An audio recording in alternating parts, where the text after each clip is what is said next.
Un saludo a todos los oyentes, soy Carlos Fernández y os voy a presentar el podcast de hoy que viene cargado de información. En un primer bloque contaremos la información de primera mano en Ecuador sobre lo que está pasando allí en estos momentos. Un segundo bloque lo dedicaremos a hablar del capitalismo verde y todos los debates que se han abierto las últimas semanas sobre ese tema. Y por último contaremos con un tercer bloque para hablar con expertos en esos países de las elecciones que están por venir en nada, tanto en Argentina como en Uruguay. Empezamos el primer bloque en breve.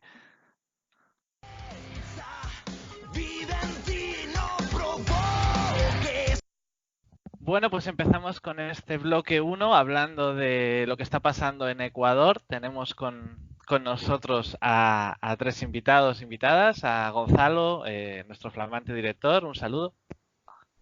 Hola Carlos, muchísimas gracias por seguir la orden que te he dado de invitarme al podcast. También tenemos con nosotros desde el lugar del que vamos a hablar a Paola. Hola, un abrazo chicos, gusto escucharlos. Y a Carla. Hola a todos, gracias por invitarme a hablar en este espacio. Bueno, vamos a hablar de lo que está pasando estos días, de lo que está pasando ahora mismo con este estado de excepción que está habiendo en el país, con este paquetazo que se está aprobando. Antes de empezar, unas valoraciones previas en el orden en el que os he presentado, Gonzalo, si quieres decir algo. Pues la verdad es que me gustaría agradecer tanto a Paola como a Carla que estuvieran aquí en el podcast, porque contar con ellas, dos personas de Ecuador y que aparte saben analizar también la actualidad política, como se demuestran siempre que publican algo en la web, es todo un lujo. Así que gracias, chicas, por estar aquí. A ti, Gonzalo, gracias. Bueno, no sé si para no darle tanta vuelta, bueno, yo creo que esto es una cosa que se veía venir.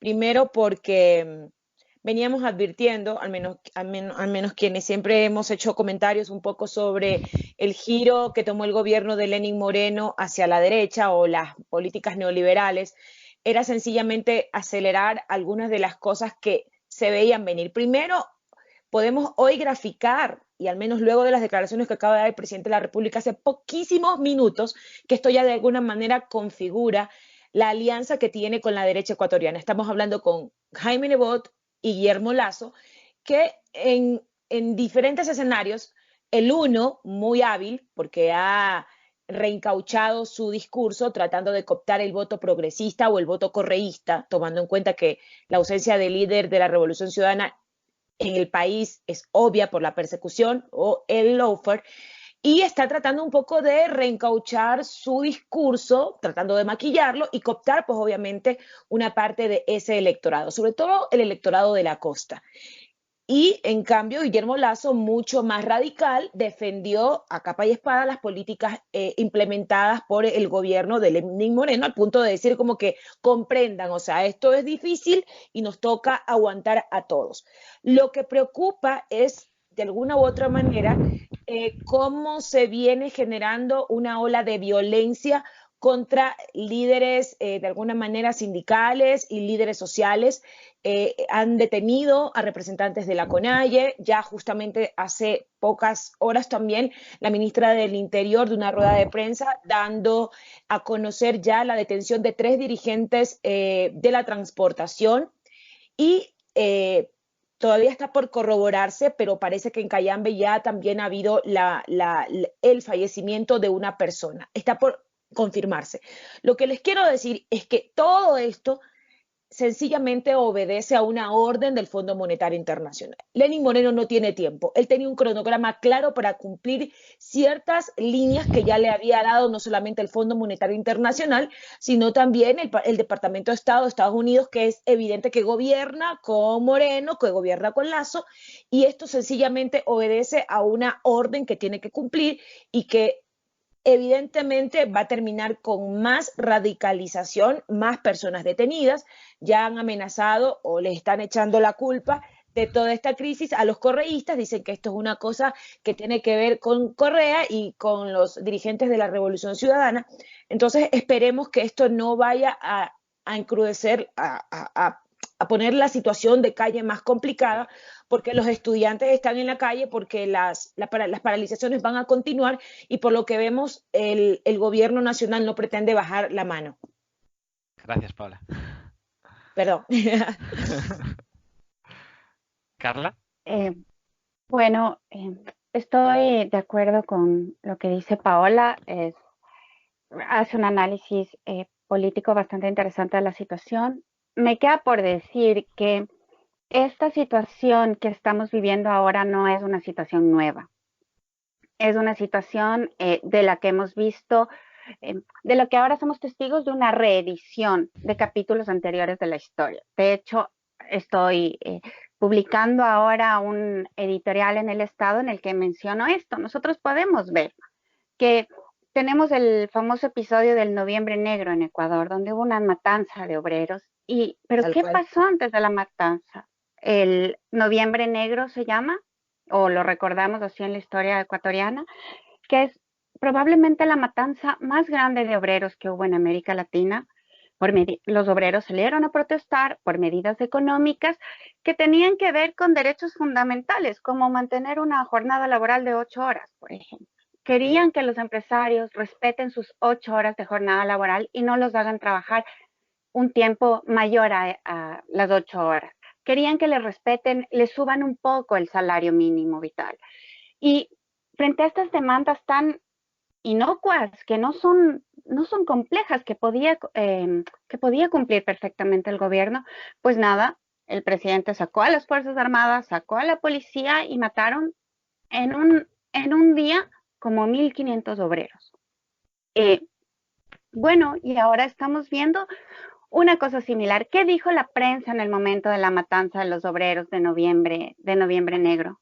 Pues dijo, los obreros agreden a la policía que se defiende del ataque ayudado por las Fuerzas Armadas. Este es un perfecto ejemplo del contubernio entre la fuerza pública, la prensa y la clase política para defender a los capitales, al gran capital, que siempre además se sostiene sobre la explotación de los trabajadores y de las clases más pobres y vulnerables. Y ahora estamos viendo lo mismo. Lenín Moreno aplica unas medidas que son para que se sostenga la ganancia de los grandes empresarios sobre la reducción de los beneficios de los trabajadores, sobre la subida de los precios de la canasta básica, bueno, de los precios de todos los productos que van a afectar más a la clase más vulnerable. ¿Qué hace la prensa? Lo oculta. ¿Qué hacen las Fuerzas Armadas? Reprimen. Estamos ante una reedición más de una forma de hacer política que era común en el Ecuador hasta los 10 últimos años precedentes. Es decir, durante el correísmo nosotros sí tuvimos un periodo de estabilidad, no tuvimos estas protestas en la calle y tuvimos un sistema de protección de derechos mucho más fuerte y claro. Fue un sistema imperfecto, pero había ese sistema. Tenemos una generación de ecuatorianos que nunca vio un paro nacional de estas características. Entonces, bueno, nos da mucho para pensar. Gracias, Carla. Habéis hablado de estabilidad, es decir, de cómo mantener estable un país, pero hay dos formas de verlo, ¿no? Tal y como lo estoy interpretando, una vez se recurre a la violencia, una vez se saca a la policía, la única respuesta va a ser más policía si hay protestas. Y por lo tanto, entiendo que si el gobierno tiene el control o el poder internacional, el Fondo Monetario de medios de comunicación, lo que van a decir es que si tú te exaltas, si tú intentas decir que están reprimiendo, seguramente el discurso que tendrá el presidente es que parece que lo buscan, ¿no? Yo me imagino aquí a la derecha neoliberal diciendo eso y en Ecuador seguramente también. Es que porque los medios se están haciendo eco de las protestas y de la represión o están obviándola como si fuera cosa de unos exaltados. Paola. No, está haciendo eco, pero lo está haciendo como saben. Justamente acabo de publicar en mi Twitter un hilo sobre una reportera del medio público que le cuestiona a un ciudadano cuando da su opinión sobre lo que considera de las manifestaciones. que él cree que es legítimo porque el gobierno obviamente está caotizando el país y está obviamente precarizando la vida de la gente. La mujer le quita el micrófono. Viene pasando eso en los medios públicos, al igual que en Teleamazonas, que es de propiedad de Fidel Egas, un gran banquero, uno de los banqueros más importantes de este país, que obviamente es, sin lugar a dudas, hoy no hay ninguna duda, que cogobierna con Lenin Moreno. Otro episodio es el que vienen generando con el lawfare, o en comunicación se llama framing o encuadre, que empiezan a crear noticias para generar un estado de opinión sobre una persona o sobre un hecho. Toda la tarde de ayer, la mañana tarde de ayer, vienen ya trabajando, no, yo creo que tienen ya 2 días, trabajando en un perfil delincuencial de los dirigentes de la transportación. Los ponen como con fichas delincuenciales, como que fulano de tal tiene tanto tiempo y estos empezaron a construir un escenario delincuencial de los dirigentes de la transportación, que hoy día la ministra de Gobierno sale y dice que ya metió preso a 3. ¿Qué hacen los medios?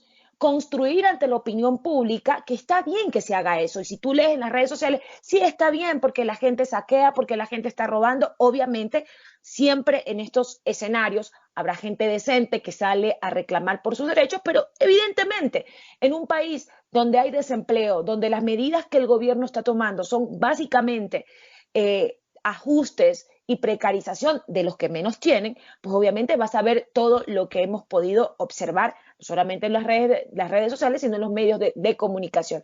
Pero empezaron a crear un framing para endilgarle la responsabilidad a los transportistas, que son los que originan el caos. El presidente de la República sale a decir, ya no, aquí yo no voy a permitir pactar con delincuentes. Eso acaba de decir, le acaba de decir a los dirigentes de la transportación que son delincuentes. Entonces, si repiten todos los días eso, la gente va a asumir que el gobierno está metiendo preso a delincuentes. Otro tema que no es menos importante y que va dentro de las medidas de ajuste que está justamente implementando este gobierno es una ley de reactivación económica que la van a presentar en horas de la tarde hoy en el Ecuador, 3:30 de la tarde creo, o en la tarde la van a presentar en el Ecuador, en donde entre tantos detalles de la supuesta ley hay una fuerte regresión de derechos laborales, que de eso no se está hablando, porque si bien hoy toda la discusión mediática y política de algunos políticos, porque obviamente le conviene centrar el debate en el tema de la subida de los combustibles, pero en realidad lo que hay detrás de eso es un fuerte ajuste laboral. Van a implementar normas que todavía no se conocen, pero por lo que sabemos es un ajuste muy fuerte al tema laboral. Han votado 23,000 trabajadores públicos y nadie está hablando de eso. Obviamente están construyendo imaginarios para que hablemos de otra cosa, pero está quedando en la calle un montón de gente. Están hablando de una propuesta laboral que hace que los contratos ocasionales de los funcionarios públicos que se llegaran a renovar por segunda vez van a tener un 20% menos del salario. Eso es gravísimo. Entonces, hay muchas cosas que discutir. Esto no solamente se trata por el incremento o la liberalización, como dicen ellos ahora, porque otro tema que también estoy escribiendo algo para el Perdona, Estado. Paola, te voy a interrumpir porque vamos por partes. Ok. Empezaste hablando en tu intervención de que es un poco lo que yo preguntaba, ¿no? La represión acaba llegando a más represión, a justificar esa represión. En ese sentido, ha habido un llamamiento realizado por el defensor del pueblo, Freddy Carrión, no sabes de lo que te estoy hablando. Claro, por supuesto. Que fue un poco más aplaudido porque llamaba un poco a la calma, ¿no? Bueno, es que hay que reconocer la posición que ha tenido la Defensoría del Pueblo y está poniendo a todo su personal en el país para que vaya a las audiencias y que pueda verificar que se están cumpliendo los debidos procesos. Justamente hace un momento la flagrancia es en las primeras 24 horas y hay muchos detenidos que ni siquiera han permitido que sus familiares ingresen, que los abogados entren a las audiencias. Esto es fascismo puro.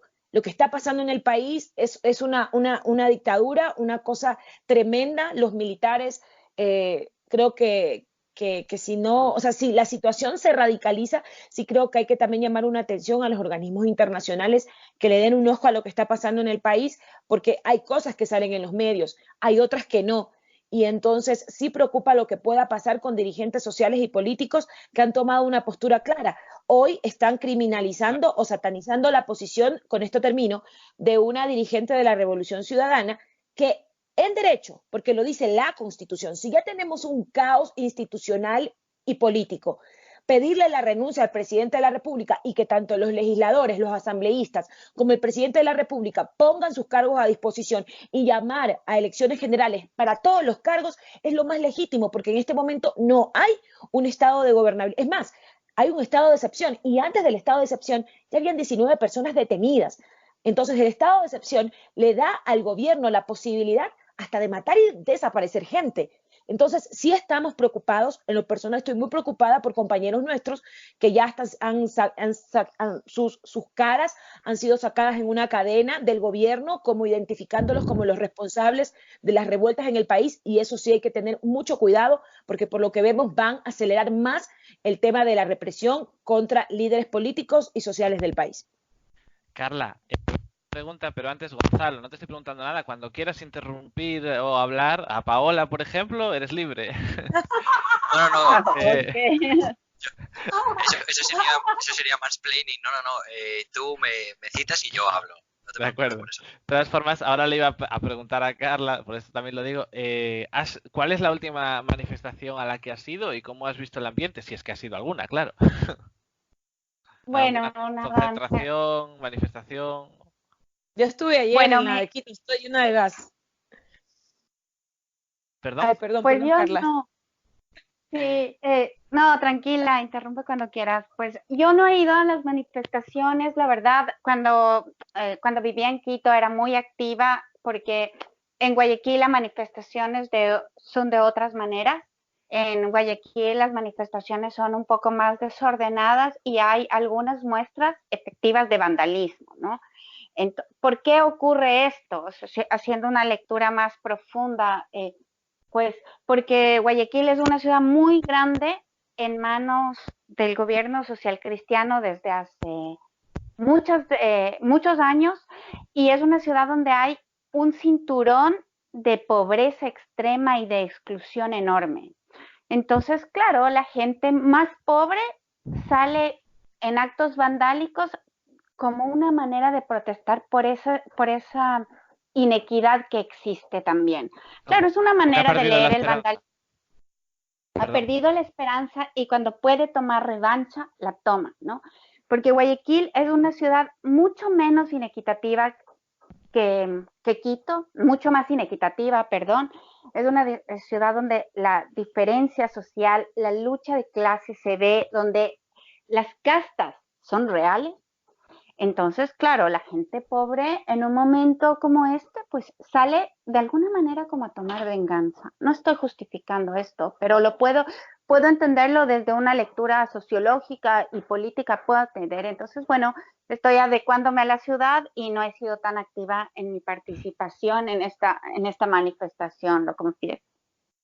¿Pero sí has visto alguna movilización por la zona Bueno, no? Sí, he estado siguiendo las redes sociales, he estado, bueno, con colegas también que son activos políticamente, y tenemos compañeros efectivamente agredidos, gente que está denunciando la situación del país, que han sido agredidos por la policía. Tenemos al ejército aquí también, están protegiendo a la gobernación y la alcaldía, han cerrado espacios públicos para evitar las concentraciones de la gente.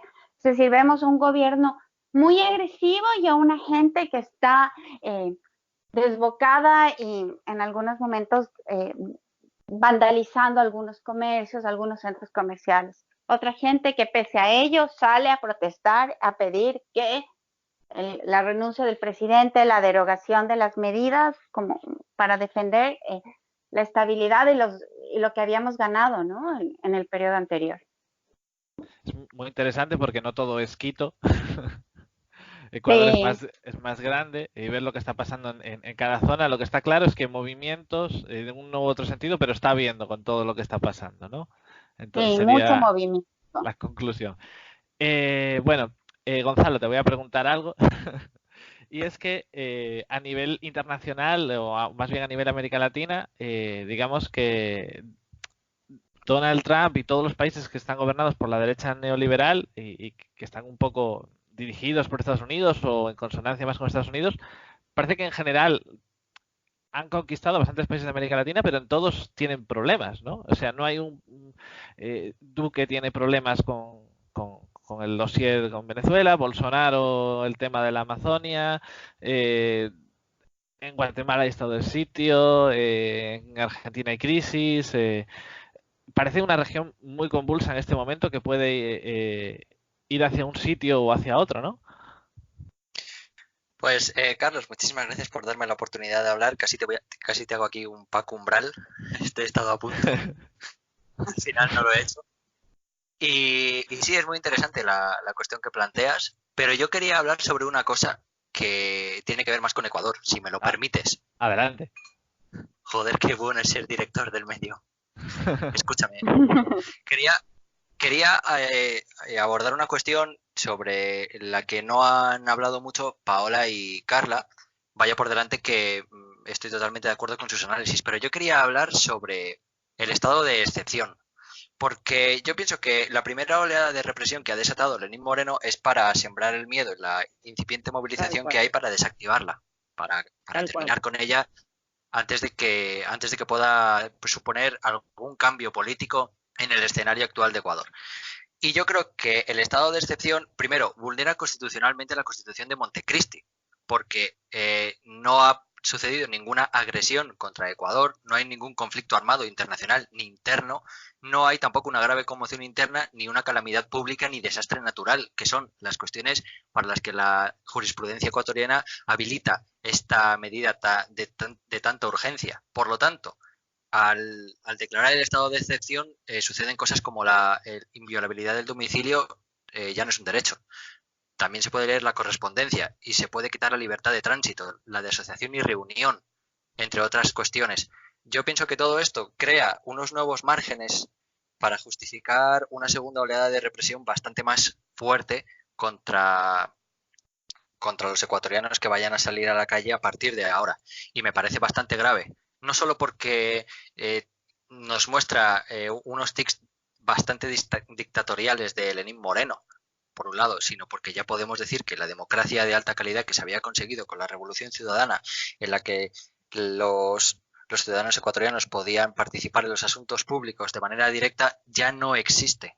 Ahora lo único que hay son imposiciones económicas en favor de la oligarquía y en contra de los trabajadores, y si no te gusta, pues te reprimo y te detengo arbitrariamente. Quería aportar eso, gracias. Completamente de acuerdo contigo, sí. Es evidente que el estado de excepción tiene detrás, tiene consigo reprimir.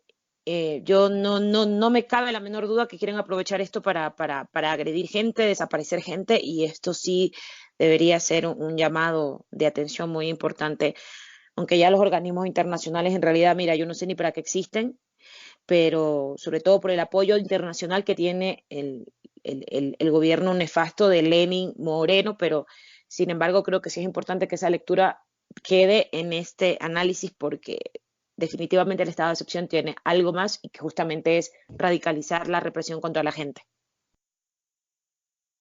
Paola, te voy a hacer otra pregunta a ti sobre política institucional, porque voy a leer algunas de las medidas un poco que están sobre la mesa, como la disminución del salario de los empleados públicos en un 20%. Corrígeme si me equivoco en alguna, ¿eh? El recorte de 15 días de vacaciones a los empleados de empresas públicas, el inicio de la privatización de las pensiones, una reforma laboral de tipo lesiva para los trabajadores, el aumento del precio de la gasolina y el diésel. Cuando se presentó Lenín Moreno, ya allá por aquellos tiempos, digamos, había una sola organización política que incluía a correístas, a gente de Lenin. ¿Cómo está defragmentado ahora mismo el Parlamento? ¿No ha cambiado nadie de posición en los últimos días con todo lo que está pasando? Es decir, ¿cuántos diputados tiene, digamos, Lenín Moreno como tal? No digo aliados de la derecha, sino de él. Bueno, Lenín Moreno en realidad... de Alianza País, no sé, quedarán unos 37 por ahí, pero el Parlamento se ha constituido y esto no me dejará mentir mi contertulia ecuatoriana, que justamente esto de las mayorías móviles, que no lo veíamos hace muchísimo tiempo, hoy está como muy arraigado en el Parlamento. La única bancada que de una u otra manera ha marcado una posición radical en contra de las medidas del gobierno, pues es la bancada de la Revolución Ciudadana, que fluctúan entre 32 compañeros, 32, 33 votos, que son de alguna manera los que mantienen una posición un poco más alineada a defender los derechos de la gente. Sin embargo, Lenín Moreno cuenta en este momento con los votos del Partido Social Cristiano, que son 15 votos, están en sí, 15 votos lo que son, que ellos votan también dependiendo de, porque obviamente es evidente que hay unas negociaciones previas dependiendo qué es lo que se discuta. Y creo que tiene, ay, no me acuerdo ahora cuántos tiene, pero creo que es el partido del banquero Lasso, está completamente entregado al gobierno, porque básicamente lo que se está implementando en políticas económicas son todas copia y pega del plan de gobierno de Lasso. Por eso sale Nebot un poco a rebatir y está en contra, porque él no cree que se deba seguir a rajatabla algunas medidas que se están imponiendo en la parte económica. Sin embargo, lo que sí queda claro es que la derecha radical, que es la que representa Lasso, y esta derecha media camaleónica que también representa Nebot, están gobernando con Moreno, y a través de la Asamblea se muestra también estas mayorías de los móviles. ¿Sabes quiénes quedan muy golpeados ante la opinión pública y que están tratando de buscar la manera cómo ganar reputación en la calle? Es Pachacutic, el MPD y otros partidos pequeños, Izquierda Democrática, que están callados porque ellos sí están con el gobierno, pero digamos que la línea de izquierda progresista, que históricamente siempre ha sido funcional a la derecha y que hoy no saben cómo salir a la calle porque obviamente son las reivindicaciones, son sus luchas, pero sin embargo dentro de la Asamblea votan con la derecha y están en la calle. Justamente Marlon Santi, que es de la CONAIE y representa también a Pachacutic, fue detenido hoy, pero en la Asamblea están votando con Moreno, los representantes de la Asamblea de Pachacutic votan con Moreno. Entonces una cosa ahí media extraña que obviamente habría que leerla cuál es la intención, porque obviamente la izquierda que es funcional al gobierno está buscando de debilitar al correísmo, porque para ellos nosotros no somos la izquierda, nosotros somos cualquier cosa. Entonces, están tratando de ganar escenario de calle para obviamente quitarle protagonismo también a las luchas que viene librando la revolución ciudadana en las calles junto a la gente. Entonces, ahí son cosas que se van a venir dando, hay que ir mirando cómo el escenario cambia, pero la Asamblea hoy por hoy está muy fragmentada, pero funcional, sin lugar a dudas, al gobierno.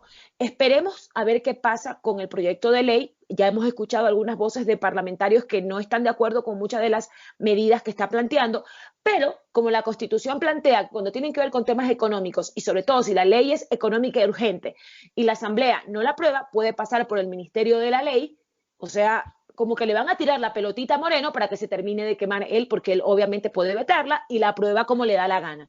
Entonces, esto creo que no es un tema que vaya a terminar. Esto es una cosa que va a continuar, que se va a recrudecer, porque la Asamblea también juega un rol político muy importante en este momento. Voy a hacer una pequeña prueba a Carla y luego le pregunto algo a Gonzalo. Una pequeña prueba. ¿Qué movimientos sociales, porque siempre se habla en genérico, ¿no?, de ellos, que conoces ahora mismo, que puedas citar de memoria, para saber qué implementación tienen realmente en el país? Bueno, pues no lo ¿sabes? Ay, no, ¿era A conmigo Carla. o con Carla? Ay, perdón. Carla. Lo siento. Pero Carla. creo que va a responder. Paola, creo sé que va a que responder mejor, Paola. vas a saber. Paola va a saber todos. Por eso no le pregunto a ella. Pero dale a Carla, sí. Tómale la lección. Quiero saber, Pues, Carla, pues repruebo. Ninguno. No, lo No, siento, ¿sabes una cosa? repruebo. Yo sí quiero hacer énfasis en algo. Hay una cosa que a mí sí me tiene supremamente bien, o sea, me estoy sintiendo bien porque de una u otra manera estamos viendo, y esto no es desde ahora, hoy quizás las cosas se tornaron un poco más fuertes en la calle, pero estamos viendo a jóvenes profesionales, justamente cuando hubo el tema del estipendio para los médicos, enfermeras que trabajan o que salen de las universidades y que tienen que hacer obviamente la rural y que tiene que el Estado cubrirles, fueron los primeros jóvenes que salieron a la calle a manifestarse. Ayer, la primera embestida, es más, los que llegaron a la plaza grande y que se metieron, porque eso el gobierno nunca lo contempló. O sea, están mirando a los actores políticos, pero se están descuidando de los jóvenes que ayer pegaron una embestida bestial, brutal, y ojalá podamos hacer como una lectura política mucho más así fina sobre eso, porque los jóvenes ayer, con esto corto, ayer fue justamente la FES y la FEUE que se metieron a la plaza, que casi estuvieron a punto de llegar a Carondelet. Lo mismo en Cuenca, fueron los estudiantes secundarios los que salieron y se tomaron la plaza. Entonces hay toda una fuerza estudiantil y juvenil que el gobierno no la está mirando, que están organizados, que tienen claras sus consignas, que están clarísimos en lo que defienden y que de una u otra manera no están siendo visibilizados por los medios de comunicación.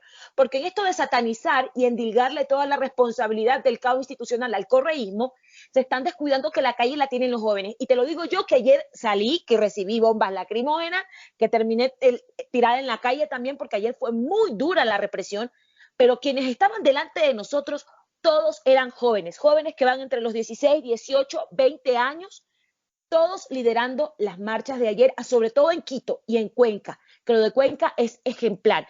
Obviamente no todo se está viendo en los medios de comunicación, pero yo quiero hacer énfasis en lo que está pasando con los jóvenes. Lo de Guayaquil también es heroico. Los que llegaron, ya si tú dejas de ver lo malo que está vendiendo los medios, pero no mostraron la marcha importante de los jóvenes que llegaron hasta la gobernación. Estudiantes de la Universidad de las Artes, que queda al lado de la gobernación. Es más, han detenido a 2 estudiantes que han desaparecido, 2 estudiantes de la Universidad de las Artes. Entonces, cuando los chicos de la universidad salen a defender sus derechos, salen a reivindicarlos, eso también es una movida esperanzadora y liberadora, porque nos damos cuenta que esto ya no es una responsabilidad solamente de los partidos políticos o de las organizaciones sociales, que sí, muchos dirigentes ya están caducos. Si Santi está preso hoy día, que esté preso. O sea, Santi, desde que yo tengo uso de razón, Santi es dirigente indígena. Entonces, lo que te estoy diciendo es que esto también puede dar la posibilidad de un recambio generacional en las organizaciones juveniles, que ojalá lo puedan encaminar bien para hacerle frente a este gobierno. Esa es una de las razones por las que yo preguntaba. Lo que yo quería averiguar no es tanto qué movimientos sociales hay, sino, por ejemplo, en España existen muchos movimientos sociales, pero si le preguntas a un ciudadano que puede ser concienciado en la calle, pero no tener mucha idea política, igual te dice uno, la plataforma de afectados por la hipoteca. Quería saber hasta qué punto hay un movimiento estructural organizado, y por lo que estás diciendo, se está empezando a organizar ahora, más bien, ¿no? Con los jóvenes. Estoy entendiendo que es algo que está apareciendo, porque no todo es política institucional. Permítame esta brocha gorda, que me puedes corregir en todo, pero el movimiento ciudadano a nivel institucional, digamos que apareció de la nada, arrasando. No, porque había detrás un movimiento previo, imagino, de movimiento social y demás, que hace posibles esos cambios luego políticos. Mira, ¿O me estoy equivocando?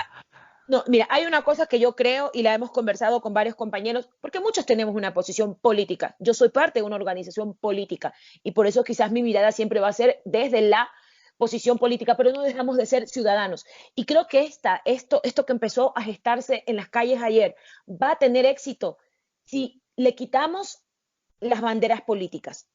O sea, esto debe ser liderado por la gente, porque también la gente, que si bien hay una cosa que nosotros hicimos bien, que fue institucionalizar el país, darle estabilidad, que por eso no veíamos y muchos jóvenes no veían toda esta revuelta hace mucho tiempo, pero también es importante que la gente vuelva a hacerse cargo del país que quiere tener para su futuro, porque le delegamos mucho al gobierno, le delegamos mucho a los partidos políticos. Yo quiero que Correa me salve.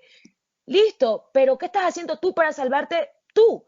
Entonces, sí, yo creo que deben hacer movimientos como en algún momento los chalecos amarillos, gente que salió y se la fajó en la calle para defender sus derechos.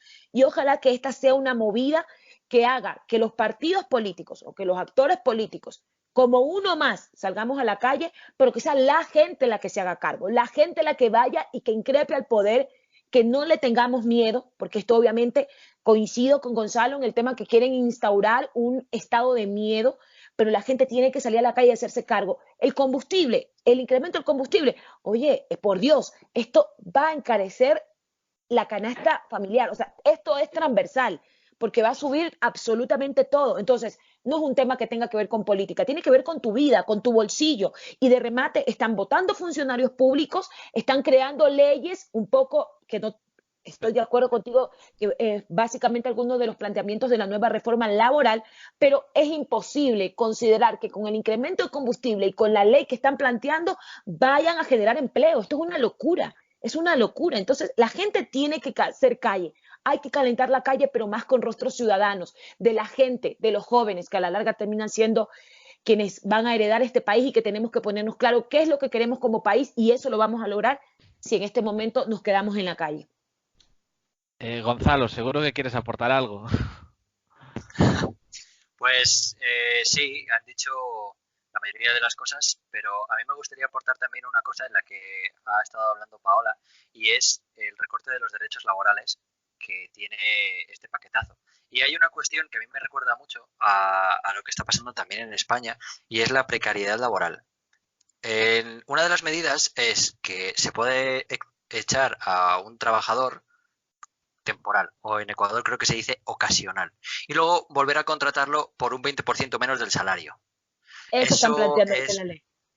sí, y eso es, junto con el alza de los combustibles, primero, un ataque al poder adquisitivo de los sectores sociales Total. menos, más pobres, y por el otro lado están subiendo todos los precios de los bienes básicos, porque todo lo que se consume, comida, medicinas, ir al colegio, ir al trabajo, necesita combustible. Si tú subes el combustible, por mucho que no subas el impuesto de valor agregado, estás alzando todos los precios. Y si encima lo que estás haciendo es favorecer los contratos ocasionales y bajar el precio, creando un ejército de semiesclavos con menos poder adquisitivo, va a ser una catástrofe económica brutal. Eso sin tener en cuenta que también una vez al mes, un día del mes, los trabajadores tienen que dar sí o sí, los públicos, el salario. Pues se está creando una situación económica que se podría catalogar de catastrófica. Me ha llamado Sí, Perdón. yo, Continúa. yo quería decir una cosa sobre esto, y es que, como dice Gonzalo, efectivamente el golpe que nos están dando con estas medidas económicas es brutal. Nos están bajando el salario, pero nos suben los precios y nos ponen en condiciones laborales de inestabilidad total. Y bueno, estoy súper contenta de que la gente esté en la calle, la gente esté reorganizándose, armándose para protestar por sus derechos y más, pero siento que también el gobierno está tomando estas medidas con una cierta seguridad en que cuenta con el respaldo de la fuerza pública. Es decir, si hay algo que ha pasado en la política en este momento es que las Fuerzas Armadas, sobre todo, y la policía también, han dado todo su respaldo al gobierno de Lenín Moreno en todas las medidas que ha tomado. ¿Por qué ocurre esto? Pues en parte porque Lenín Moreno nunca ha cuestionado el poder, ni los privilegios, ni los beneficios de las Fuerzas Armadas, ni de la Policía Nacional. No nos olvidemos que probablemente las Fuerzas Armadas y algunos miembros de la policía son los funcionarios públicos mejor pagados del Ecuador. Y esos privilegios no se han tocado en las medidas económicas. Y nadie habla de ello. Entonces, las Fuerzas Armadas están respaldando todas las decisiones que toma el gobierno ahora. Y también hay un agravante en esto, y es que el ministro de Defensa que nosotros tenemos es muy cercano a la Embajada de los Estados Unidos. Y Entonces, militar. y podríamos decir que hay una triangulación perfecta, ¿no? El presidente toma unas medidas económicas con un gabinete de gobierno, está respaldado por las Fuerzas Armadas, que a su vez están respaldadas por la Embajada de los Estados Unidos. Es el combo perfecto para sostener esas medidas por la vía de la represión si es necesario.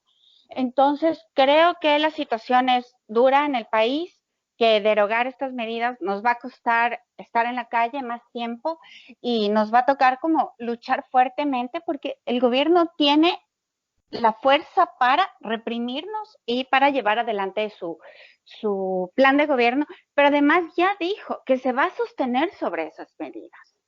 Es decir, no, con la fuerza que han tenido las protestas, con la virulencia que han tenido en algunos momentos, podía negociar. En algunos momentos ha negociado ya otras decisiones que ha tomado con muchas menos acciones, pero ahora no. Siento como mucha valentía de parte del gobierno, siento que es por este respaldo que tiene las Fuerzas Armadas y estoy expectante, ¿no? Creo que todavía tenemos que lucharnos los derechos un poco en la calle, seguir con esto, alargando la manifestación y la protesta. Carlos, Curioso, pero Carlos, espera, esto se ha acabado, Carlos. voy a terminarlo. Vale, a tope, Sí, termina. Iba a sí. hacer una última intervención para cada uno, de todas formas. No, ¿Qué? Espera, no podemos. Ahí De acuerdo. la gente del bloque 2 está esperando desde las 9:15 y son las 10 menos 25. Bueno, hace 15 listo. minutos. Vale, dejamos Gracias, unos chicos. segundos y acabo. Bueno, lo que más me ha llamado la atención de todo lo que habéis dicho, que ha ido de pasada, es lo de los chalecos amarillos.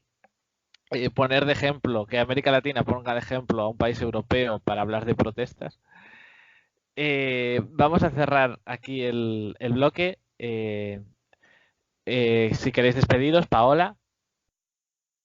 Bueno, gracias chicos. Y bueno, lo de los chalecos amarillos dio la vuelta al mundo. Y bueno, será porque en América Latina esas cosas están dando la vuelta. O sea, la cosa está acá muy complicada. Tenemos países gobernados por la derecha, entonces no es muy normal poder ver toda una movida ciudadana en la calle. Los dirigentes sociales están presos y si intentan alzar la voz son reprimidos. Entonces creo que lo de los chalecos amarillos en los últimos tiempos ha sido como una movida ciudadana que me parece interesante. Y nada, ojalá podamos tener otro podcast para seguir hablando de cosas que le interesan a la gente. Al menos eso creemos.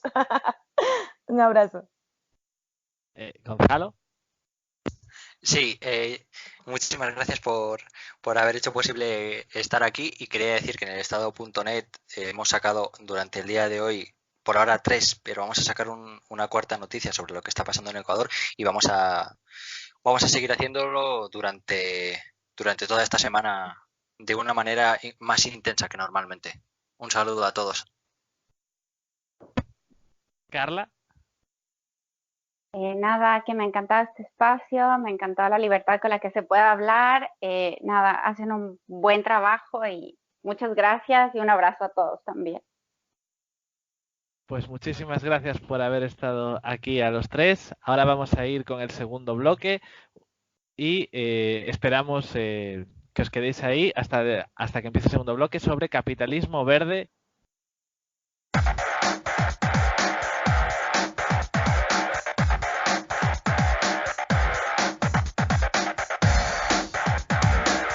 Bueno, pues ya estamos aquí en el segundo bloque de hoy para hablar de capitalismo verde. Tenemos con nosotros a Esther Corzo, responsable de memoria histórica. ¿Qué tal?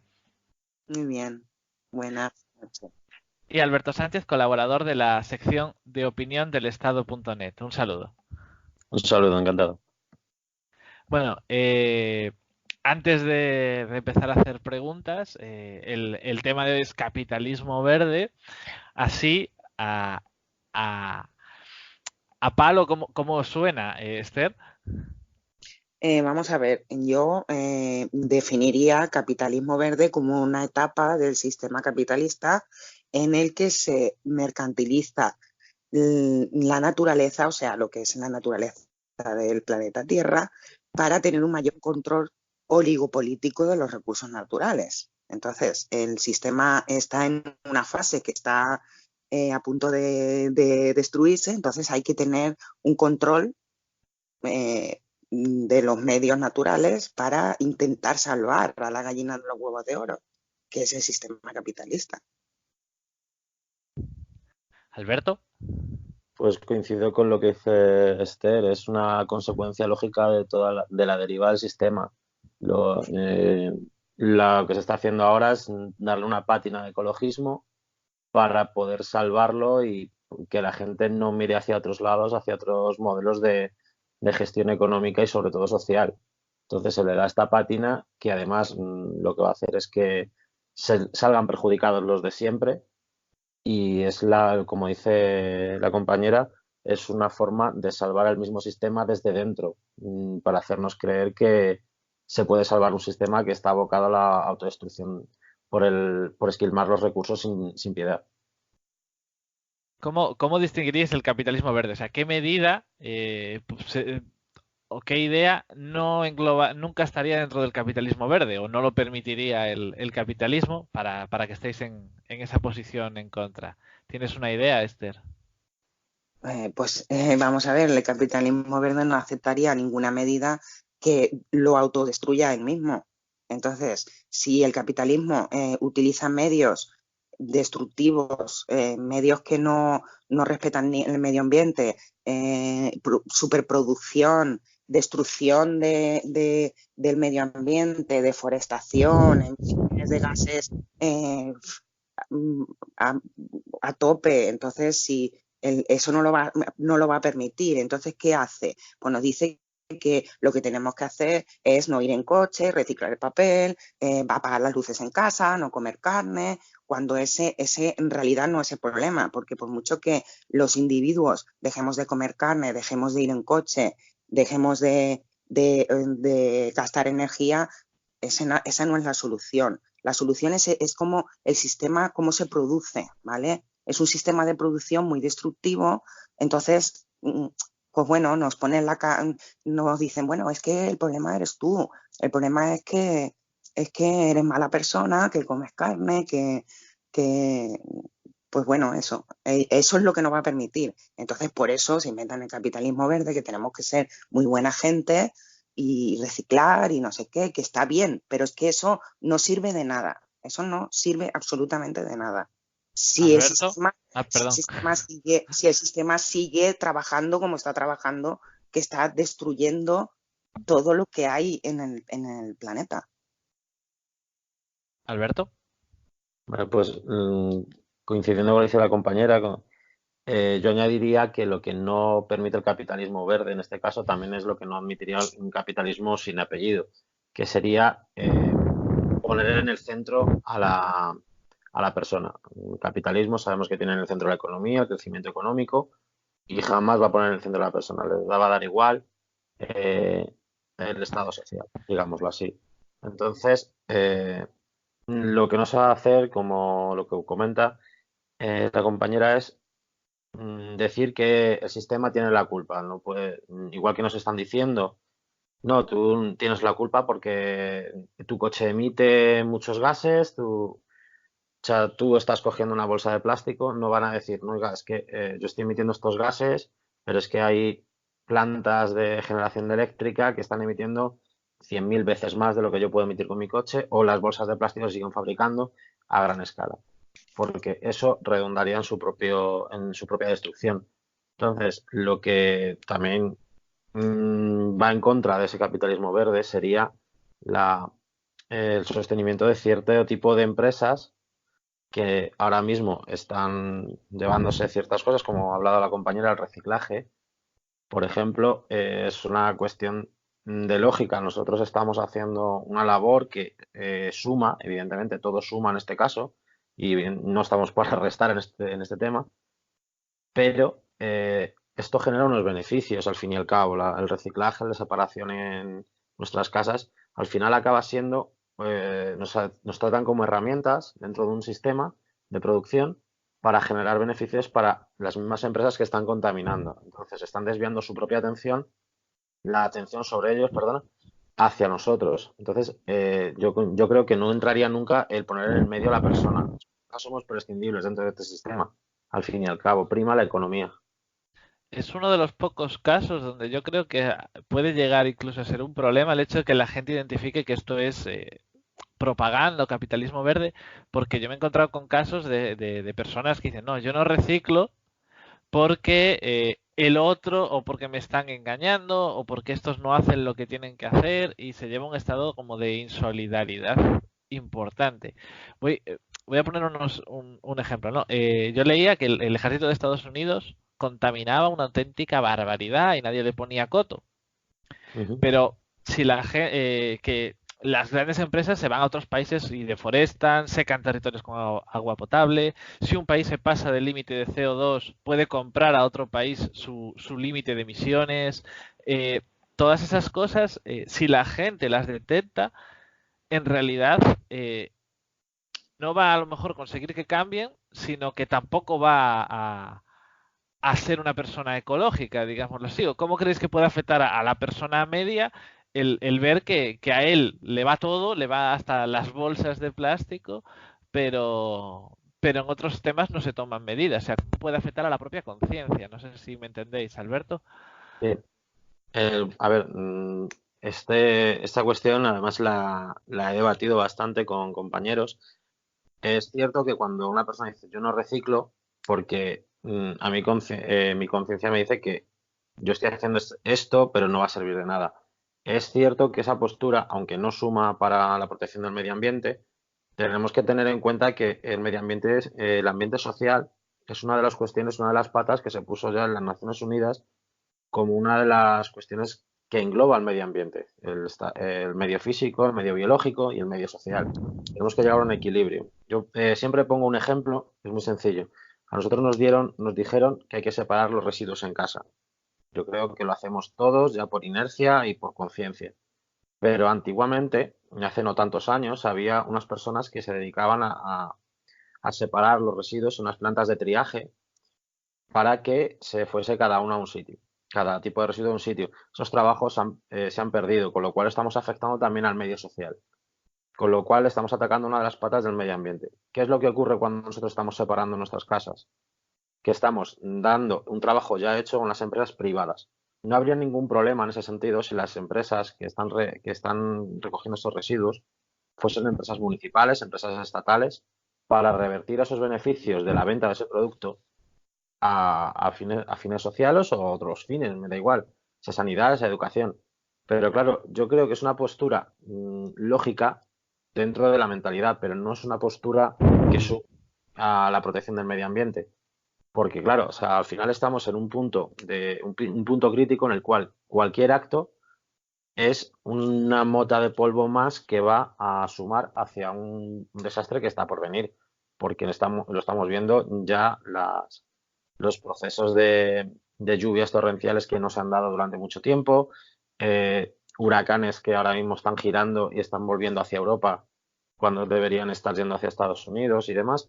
Entonces estamos viendo ese proceso de cambio en el clima, lo estamos viviendo ya. Entonces cualquier actitud suma. Que la conciencia de la gente te puede decir, oye, es que hay empresas energéticas que están contaminando más que yo, lo mío es un 0,0000% de lo que implica. Sí, es cierto. Lo que pasa que esa conciencia que tú puedes tener respecto al capitalismo en este sentido, el capitalismo verde, ¿te puede hacer más insolidario? Sí, pero tiene un punto de lógica que no debería ser tratado así, que deberíamos sumar todos, sí es cierto, pero tiene ese punto de lógica. Ahora la cuestión es, ¿cómo haces que esa persona cambie su punto de vista? Evidentemente, no es diciendo, bueno, pues vamos a cerrar centrales, como está pasando en Aspontes, en Galicia, y dejando a 800 familias con problemas. No, es haciendo una reconversión profunda y haciendo políticas profundas. No puedes decir que vamos a evitar la generación de plásticos cobrando las bolsas. Las bolsas se siguen fabricando. Lo que hay que hacer es directamente prohibirlas. ¿Cuál es el problema? Que nos cuesta mucho prohibir las cosas por un beneficio mayor. Entonces hay que hacer mucha pedagogía en ese sentido. Yo creo que podemos hacerlo así. Esther. Pues bueno, yo estoy de acuerdo con el compañero, o sea, en que nosotros digamos, bueno, pues no voy a reciclar, pues no voy a hacer esto, pues es un 0,00 que va contribuyendo, ¿vale? El problema, al fin y al cabo, vamos a lo mismo, el problema es el sistema, porque uno de los países que más emisiones emite es China, le sigue Estados Unidos, le sigue la India, después Rusia, luego Japón. ¿Qué sistemas hay en estos países? Países como Venezuela, Eslovenia, Mónaco, Cuba, no están ni siquiera incluidos en los países que emiten emisiones de CO2. Entonces, el problema es el sistema. Por mucho, sí, tenemos que reciclar porque, bueno, es que es así, porque si no, vamos a hacer la pelota más grande. Bueno, pues no reciclo, pues no, y la pelota se hace grande, grande, grande, pero si el sistema no desaparece como tal, la pelota va a seguir existiendo y el problema seguirá existiendo y se seguirán acabando con los recursos naturales que hay en el planeta. Has abierto un montón de debates.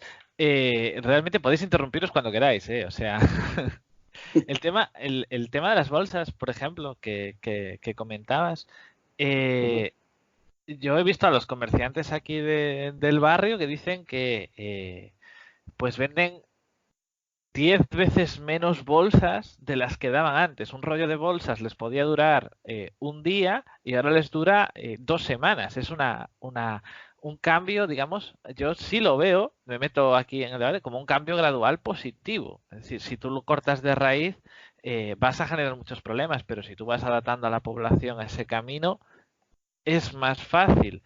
Y esto lo englobo para lanzar una pregunta, ¿no? Es que cuando es casi una exposición, tenéis que perdonar, pero cuando hablamos eh, de ecologismo, eso afecta principalmente a nosotros, a los países, a España, a Estados Unidos, a los países que más contaminan y, o que están en una situación de poder revertir eso de forma más grande. Es decir, nos va entre comillas, a perjudicar en tonterías como puede ser lo de las bolsas. Por eso vuelvo un poco a la conciencia que pueda llegar a tener la gente y que esto va a generar bastantes conflictos. No sé cómo veis esta reflexión. ¿Alguno quiere hablar o llevarme a la contraria?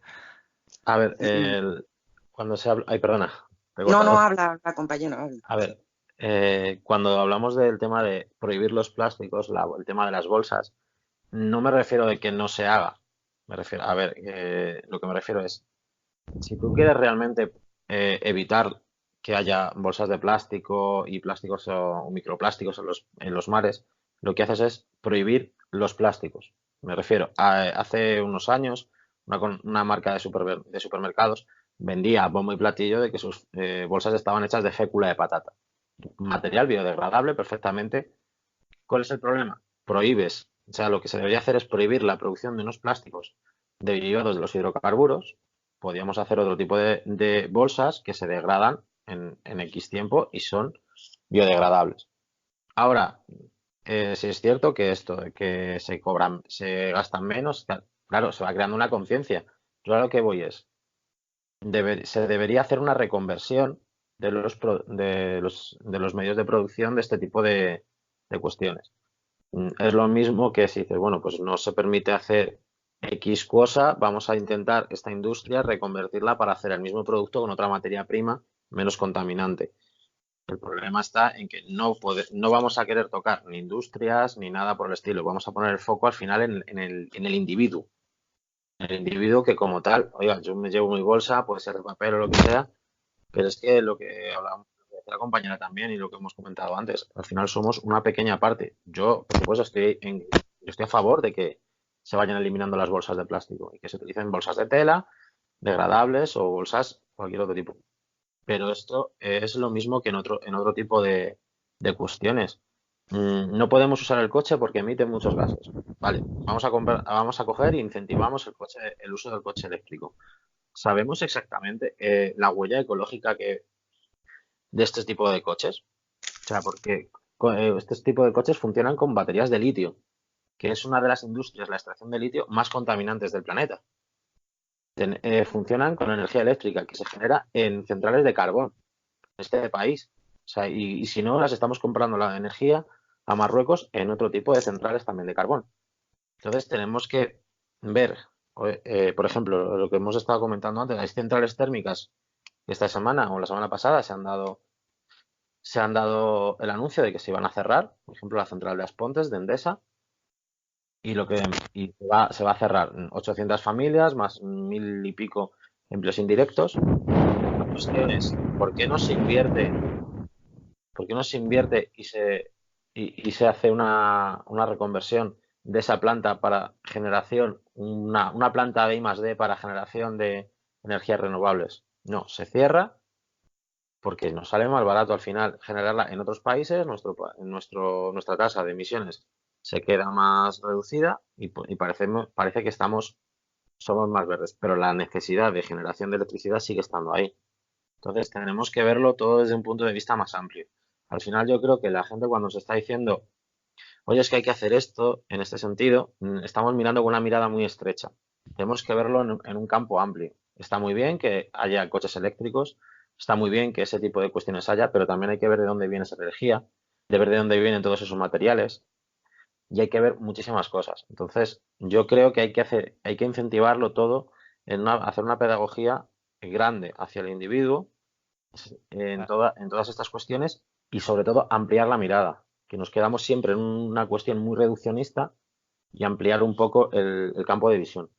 para mí has puesto el ejemplo perfecto con lo del coche eléctrico, porque sí que hay informes que dicen que la huella eléctrica es incluso mayor en su fabricación, pero como lo ven verde, digamos, pues Claro, es vende. que Pero luego en el tenemos también futuro, problemas, por ejemplo, la eliminación de los residuos generados por estos coches. Ahora mismo no hay ningún problema, pero ¿qué ocurre con Antes teníamos unos desguaces que te gestionaban los vehículos cuando se iban, todos sabíamos que se limpiaban de hidrocarburos, se limpiaban de cualquier cosa, sabíamos cómo se gestionaban esos hidrocarburos, pero ahora tenemos coches con un material muy contaminante que es baterías de litio con mucha cantidad.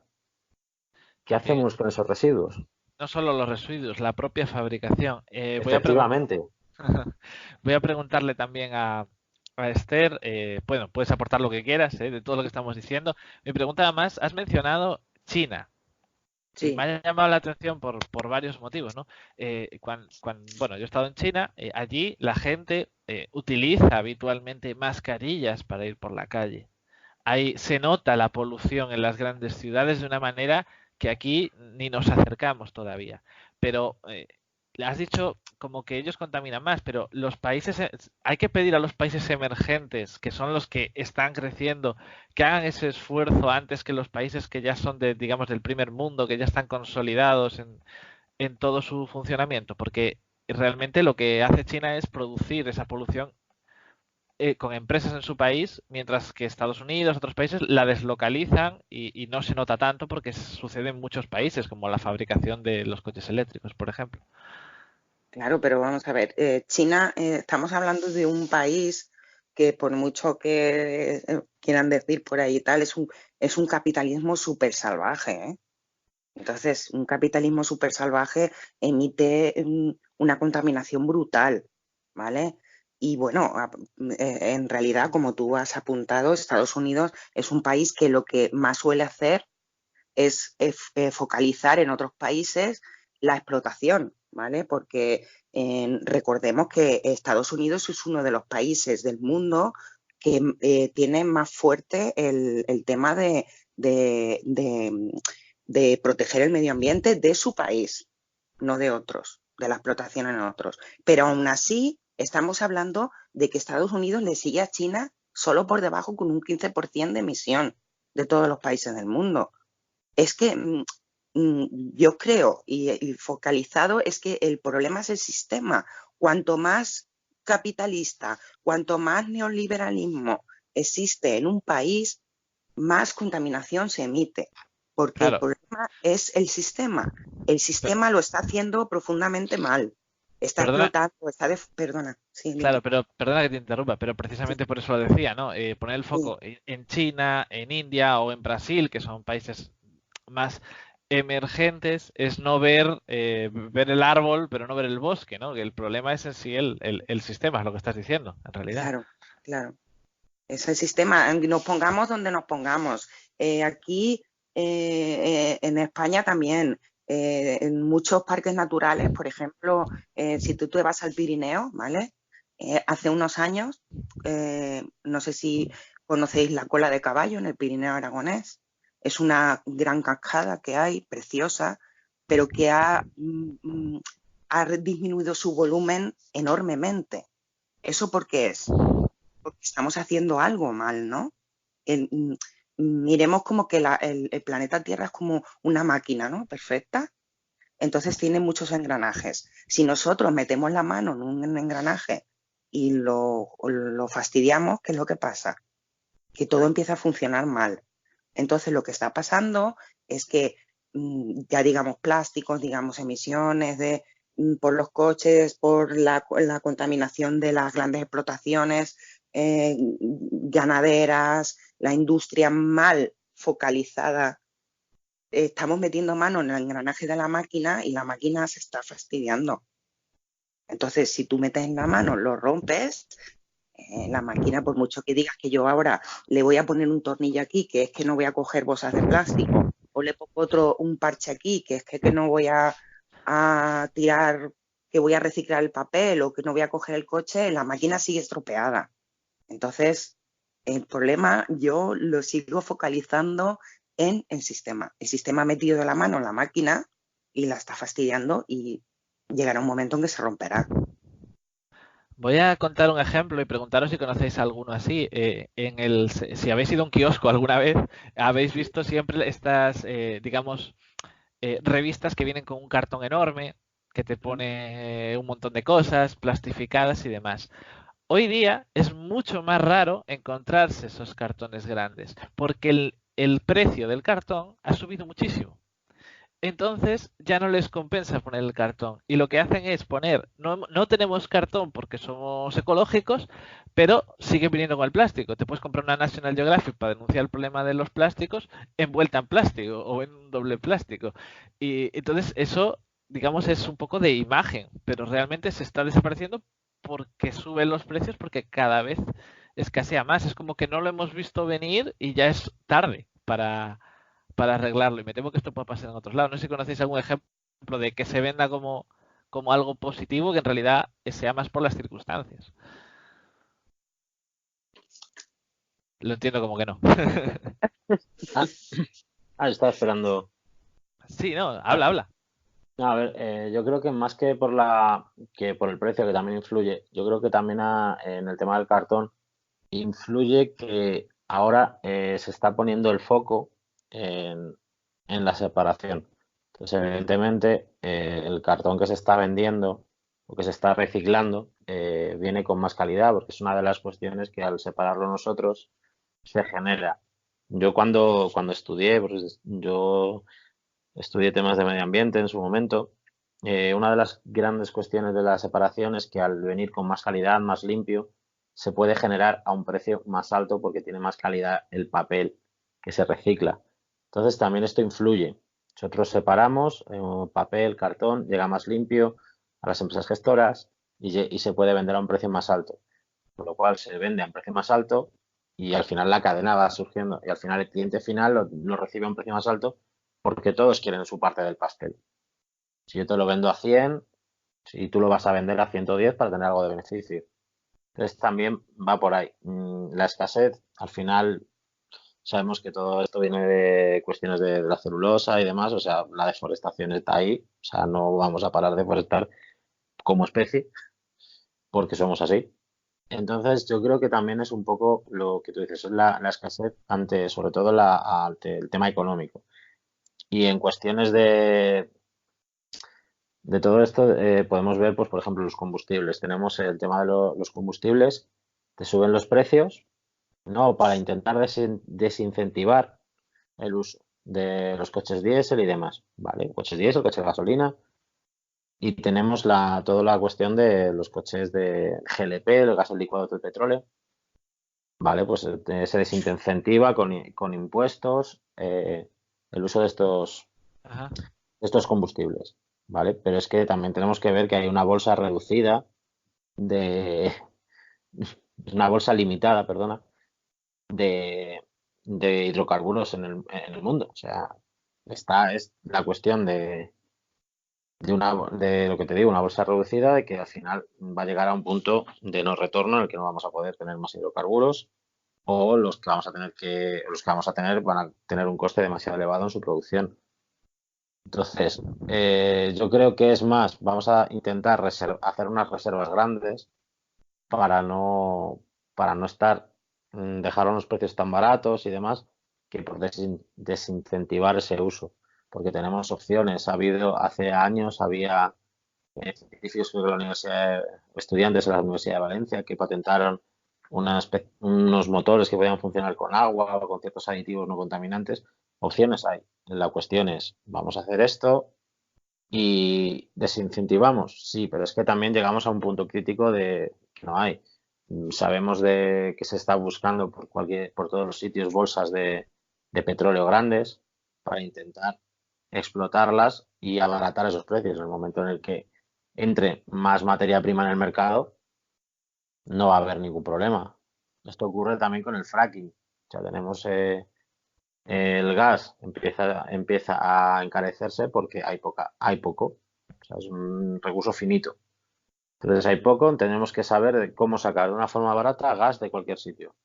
Pues fracking hidráulico y a sacar bolsas de gas y sacar gas. Que esto es una salvajada, lo que dice la compañera, es el sistema capitalista que pone la economía en el punto de mira, en el punto central, y a partir de ahí vamos haciendo lo que haga falta.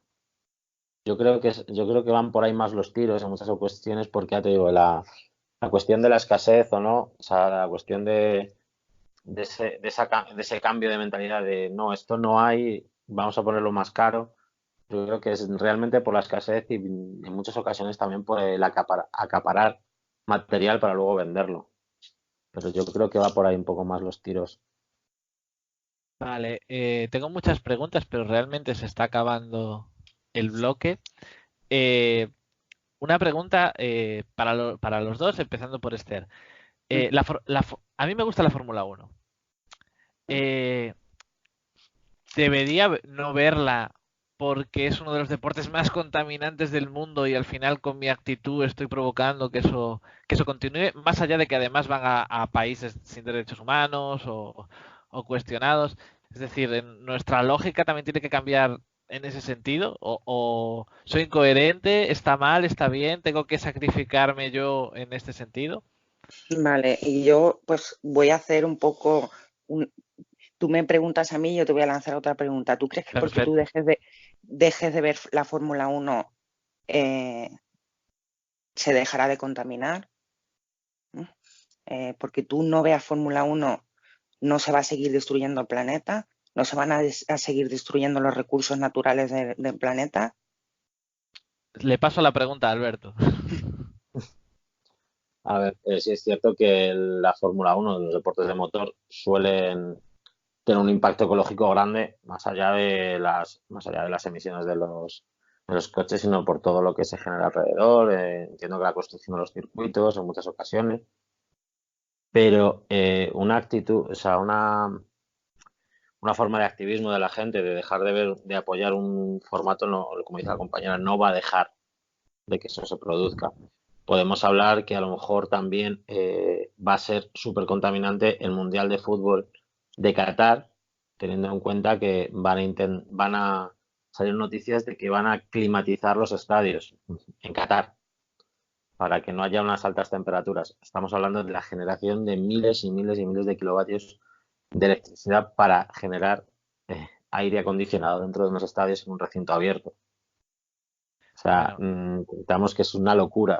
Eso al final son intereses económicos, pero el que una persona vea o disfrute de un espectáculo porque sea contaminante, no creo que vaya a cambiar nada, porque, o sea, realmente eso hay unos derechos detrás que van a seguir funcionando. Otra cosa es, por ejemplo, una de las cosas que he visto en el Mundial de Motociclismo, que han incluido una categoría con motos eléctricas.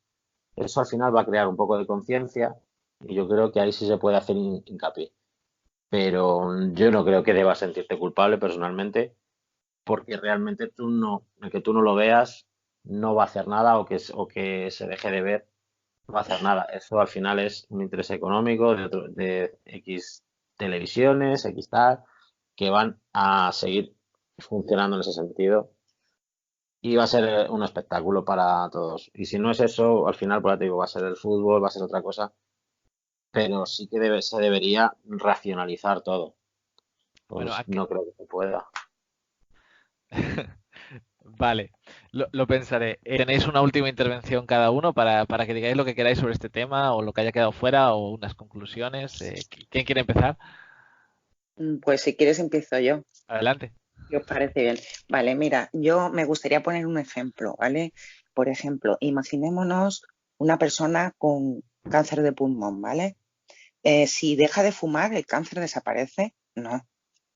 El problema que tiene es que el tumor que tiene, ¿no? El cáncer, la enfermedad, lo comparamos con el sistema. Si tú dejas de ver la Fórmula 1, si uno deja de coger bolsas de plásticos y tal, el cáncer sigue estando ahí. Entonces hay que meterse muy adentro porque el problema no es esas pequeñas cositas que dices, claro, fumar está mal porque tienes cáncer, pero es que no te va a quitar el cáncer dejar de fumar. Te tienen que quitar el cáncer primero. Está claro que tienes que dejar de fumar junto con que te quitan el tumor, ¿vale? Entonces, una cosa sin la otra no llegan a ningún lugar, o sea, a ningún sitio que sea resolutivo. Y me gustaría apuntar hay un científico que se llama Stephen Mott, que ha hecho un estudio sobre la situación del planeta Tierra, ¿vale? Entonces él dice, ¿la humanidad va a hacer algo al respecto? Dice, bueno, creo que no. O sea, él ha hecho un estudio sobre lo que está pasando en el planeta, sobre cómo está influyendo el sistema, el modo de vida del ser humano. Nosotros somos la clase dominante de este planeta, entonces, ¿quién es el causante? ¿Quién es el causante del mal de este planeta? Si nosotros dominamos, somos nosotros los causantes. Pero no a nivel individual, sino porque nosotros permitimos que el sistema siga estando ahí. Bueno, ese es mi punto de vista. Y bueno, ya está. Alberto. Vale, pues yo creo que como intervención final, pues simplemente decir que todo lo que estamos llegando actualmente, el tema central del debate, que es el capitalismo verde, no deja de ser una expresión final de este sistema capitalista. Porque cuando ya no queda nada más con lo que mercadear, al final lo que estamos fastidiando es la naturaleza, los recursos, y entonces nos ponemos a mercadear con ese tipo de cuestiones. Se pone en el centro el beneficio económico y tratamos la naturaleza como un producto más cuando anteriormente se trataba como un subproducto donde se podía arrojar cualquier cuestión, cualquier residuo, cualquier emisión. Ahora mismo nos venden tienes que comer menos carne, tienes que producir menos plásticos, menos basura, cuando realmente eso va a redundar al final en un cambio de vida del ciudadano, pero las empresas no van a dejar de funcionar de una manera contaminante o no. Entonces, toda esta conciencia que se está creando a través de los movimientos como Fridays for Future y demás, me parece muy bien que se esté creando conciencia, me parece muy bien, pero lo que tenemos que es canalizar esa conciencia hacia hacer políticas realmente de impacto. Y cuando digo hacer políticas de impacto, lo que me refiero es obligar realmente a las empresas a que cumplan los estándares de contaminación, que las multas no sean irrisorias, porque conozco casos de empresas que una multa no les supone nada o les supone menos que acondicionar sus cuestiones para no contaminar. Entonces, todas estas cuestiones hay que atajarlas, o sea, hay que abordarlas con valentía y con una forma de actuar muy distinta a la que se está haciendo. No puedes atacar a la industria, no puedes atacar al capital si estás vendido a él. Entonces, esta cuestión yo creo que es un punto clave.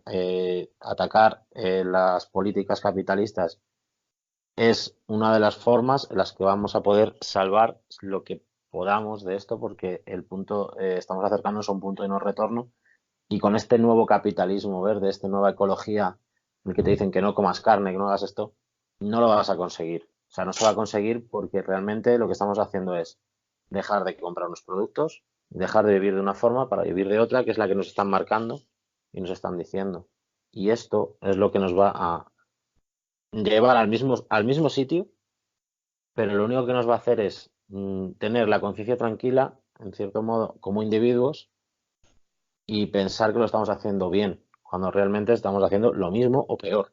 Pero va a haber otras personas que, ante la perspectiva de no seguir ganando dinero, van a seguir ganándolo, a costa de los recursos y de la naturaleza y de nosotros mismos. Muchísimas gracias a los dos por haber intervenido. Creo que tenemos que seguir debatiendo sobre este tema o seguir aportando cosas, pero ahora vamos al bloque 3, para hablar de las elecciones en Argentina y Uruguay, que contamos con Víctor Andrés y con Daniel Levita para tratar este tema. Volvemos en breve.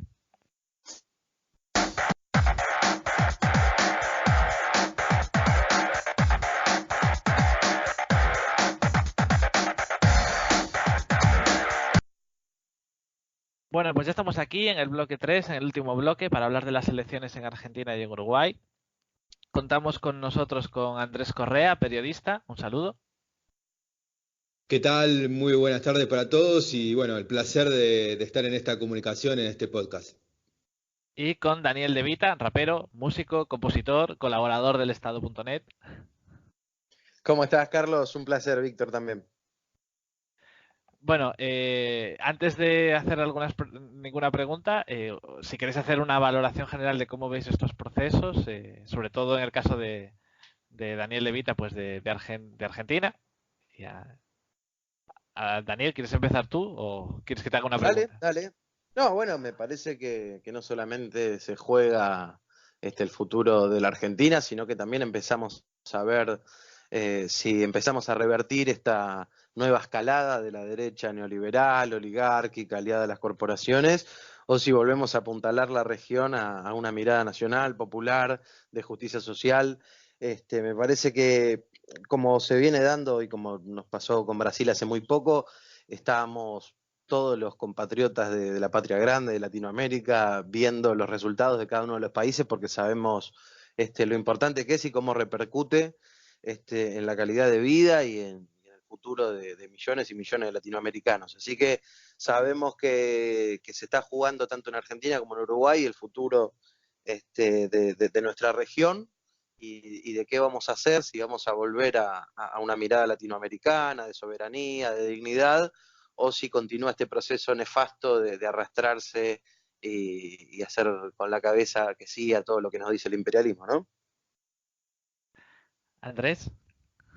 Sí, clarísimo lo que dice Daniel y en esto nos jugamos una parada importante en Uruguay porque si bien las comparaciones son odiosas, ¿no? Pero digo, en el 2015 lo que se jugó aquí en la República Argentina y con el triunfo de Mauricio Macri y la llegada de un empresario al gobierno de la Argentina, en Uruguay, de alguna manera, el escenario hoy de cara a las elecciones del próximo 27 de octubre es similar. Es similar porque quien es la representativo de la derecha a partir del Partido Nacional, que es la calle Pou, es la expresión de alguien que le miente a la gente con un supuesto cambio, un mantener lo que se hizo bien del gobierno anterior y modificar lo que se hizo mal, apuntar a consignas, hace un show efectista sobre denuncias, búsqueda de sensacionalista para colmar titulares de los periódicos que terminan siendo funcionales, por supuesto, a la derecha en el Uruguay.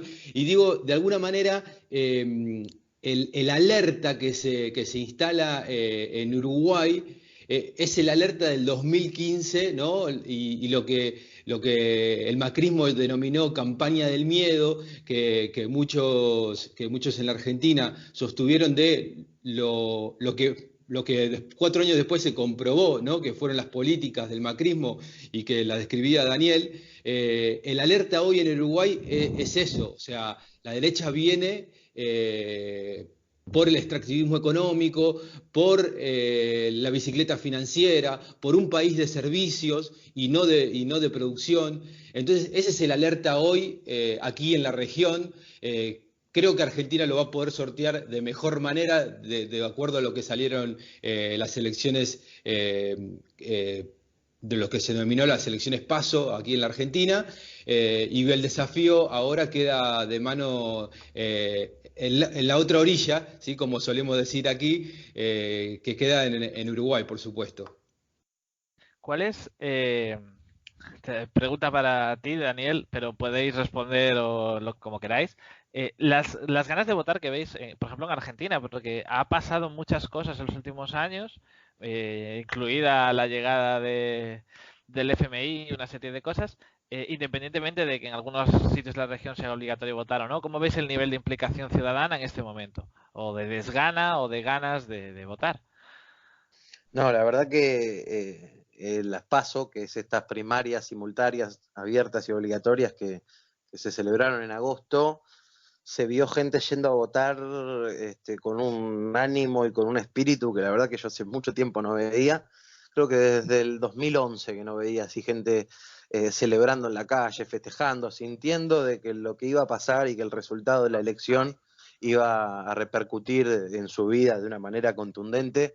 Así que no, el nivel de participación, incluso para lo que es una primaria, que no es la elección que define, fue muy alto, muy alto. Y nada, vemos un montón de gente, incluso, bueno, a ver, los medios de comunicación generan estas cuestiones de odio visceral e irracional sobre algunos líderes populares, que eso, bueno, lo vemos en toda la región.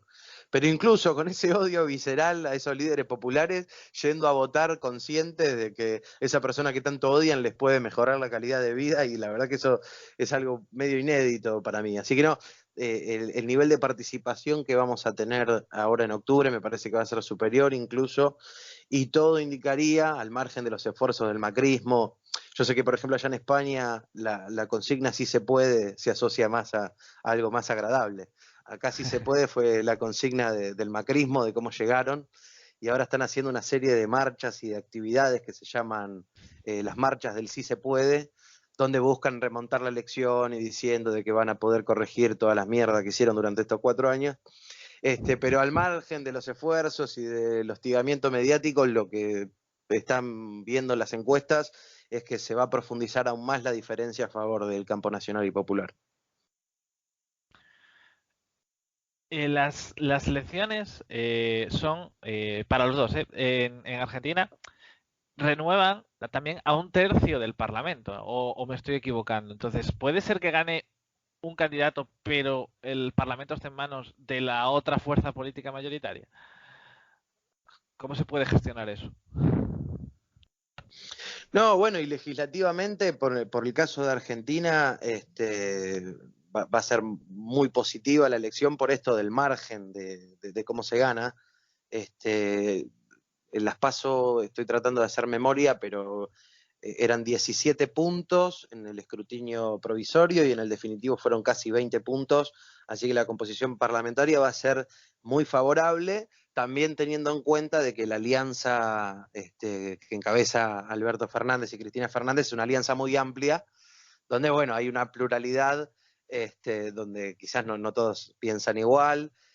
Así que nada, si lo vemos de una manera matemática va a ser súper positiva. Después, bueno, va a haber que ver en el transcurso del tiempo cómo va a funcionar ese Congreso. Sí, está buena la pregunta en lo que es la Argentina, como mencionaba Daniel, digamos, si más o menos se repite exactamente lo que fueron las PASO, la elección, quedaría, digamos, en el Parlamento argentino con una mayoría, ya no sé, aunque no sea una mayoría propia del Frente Todos, el Frente Todos más los aliados conseguirían lo que sería la mayoría parlamentaria en ambas cámaras. en Uruguay es bien distinta porque Argentina tiene elecciones de medio término. Lo que sería es que en los próximos 2 años hay elecciones que renuevan otra vez parte del Parlamento. En Uruguay las elecciones definen el Parlamento por todo el periodo de gobierno, ¿sí? O sea que el resultado de octubre, del 27 de octubre, lo que va a definir en Uruguay, porque digamos todas las encuestas dicen que no se llegaría a la mayoría al 50+1, que es lo que es necesario según la Constitución uruguaya. Lo que sí va a terminar definiendo es la composición del Parlamento. Y lo que del Frente Amplio, la fuerza de izquierda, se juega en Uruguay, es volver a tener, como lo tuvo desde el 2005 para acá, las mayorías parlamentarias. Ese es como el gran desafío que tiene hoy el Frente Amplio, la fuerza de izquierda, de conseguir las mayorías parlamentarias para los próximos 5 años de gobierno. Me gustaría hacerle una pregunta a Víctor, si me permiten. Sí, claro. Sí, adelante. Bien. ¿Cómo se toma la experiencia de Argentina, que ustedes como que tienen 4 años para mirar al pasado? ¿Se lo asocia Mauricio Macri con la propuesta de la derecha en Uruguay o se genera un clima de que no tiene nada que ver?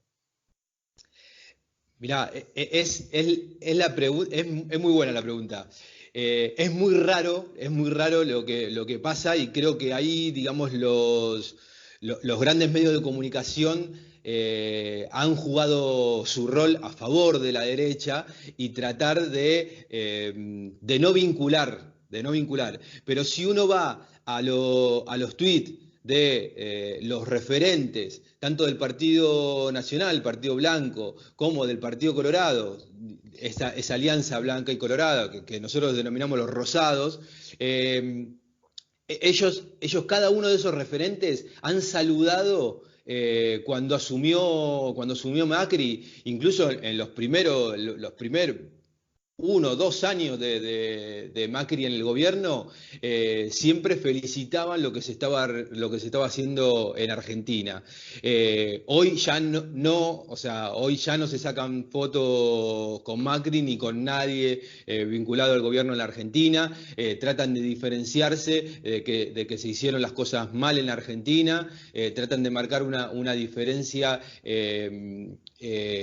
digamos, de diferenciarse de que ellos van a hacer otra cosa, ¿no? Pero digo, en realidad claramente el discurso va de la misma manera. Yo recuerdo cuando Pat Guy decía que había que eliminar la grasa militante del Estado. Bueno, hoy hay uno de los candidatos a presidente en el Uruguay que hace la cuenta del desempleo en Uruguay teniendo en cuenta que hay 75.000 trabajadores que hoy no los cuenta. ¿Por qué? Porque son trabajadores del Estado. Eso no lo cuenta él como un trabajo. Por lo tanto, lo que está diciendo es: yo voy a echar a 75.000 personas a la calle. Digamos, y ahí hay pequeñas diferenciaciones en cuanto a discursos previos a la campaña de Macri en la Argentina y actualmente de gente referente del Partido Nacional y referente del Partido Colorado, que tienen un discurso muy, pero muy parecido. Y eso anticipa que es la política que van a llevar adelante. Ahora, ¿esto cómo repercute en la sociedad? Yo te diría, Daniel, Carlos, que poco, porque los medios logran invisibilizar todo esto, y queda mucho dentro de la militancia, ¿no? O sea, queda dentro, quizás las redes sociales pueden jugar un papel de visibilizar un poco más estas cuestiones, pero la verdad que han logrado el representativo político de la derecha en el Uruguay ha logrado, digamos, desmarcarse de tener, digamos, como lastre a Mauricio Macri. Perdonad que interrumpa. Has dicho una cosa sobre programa electoral, realmente de cosas que pretendía la derecha. Si vuelve a ganar el Frente Amplio, ¿qué programa, digamos, a un año vista está proponiendo? Porque es difícil proponer, digamos, un cambio constante. Y lo mismo después para Argentina, pero primero, ¿cuáles son los retos que quiere abordar el Frente Amplio si gana?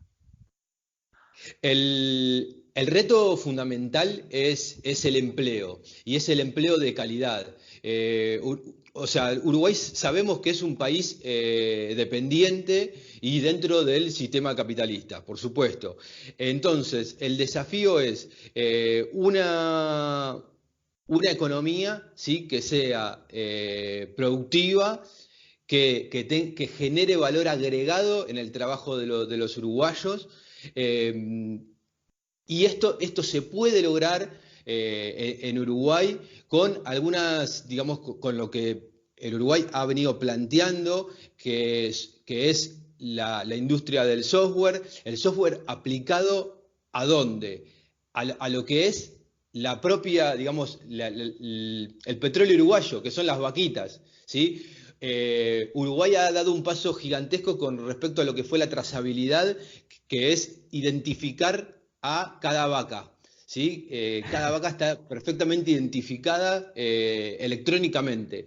Entonces una persona puede comer en cualquier parte del mundo y saber la procedencia.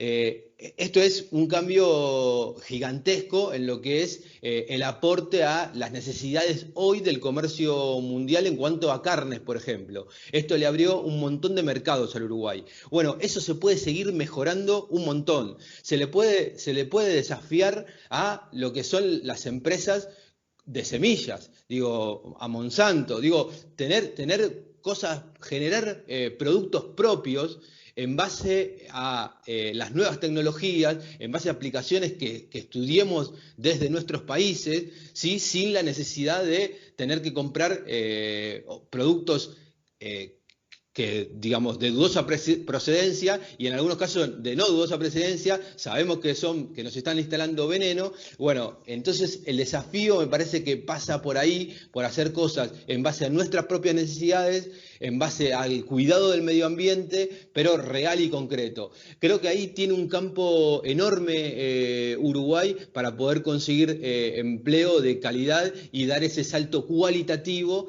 en cuanto a lo que es su mercado agroganadero. Creo que ese es uno de los desafíos más grandes. Uruguay en el ciclo del Frente Amplio ha ganado 300.000 puestos de trabajo. 300.000 puestos en el trabajo en Uruguay es, digo, estamos hablando de un país de 3 millones de personas, ¿sí? Es gigantesco. Sin embargo, en el último tiempo se han perdido 60.000 empleos de trabajo. Este golpe también es en la campaña muy duro, ¿sí? Porque esto implica que en cada familia del Uruguay hay alguien que está desocupado. Y el desafío justamente, entonces, para el Frente Amplio es buscar la manera de conseguir empleos y empleos de calidad para el próximo gobierno. Y otro de los temas muy pendientes es un shock de lo que sería en el ámbito de la vivienda, ¿sí?, de conseguir viviendas sociales para por lo menos 1 millón de personas. Esos serían los 2 planes estratégicos que hoy tiene el Frente Amplio por delante.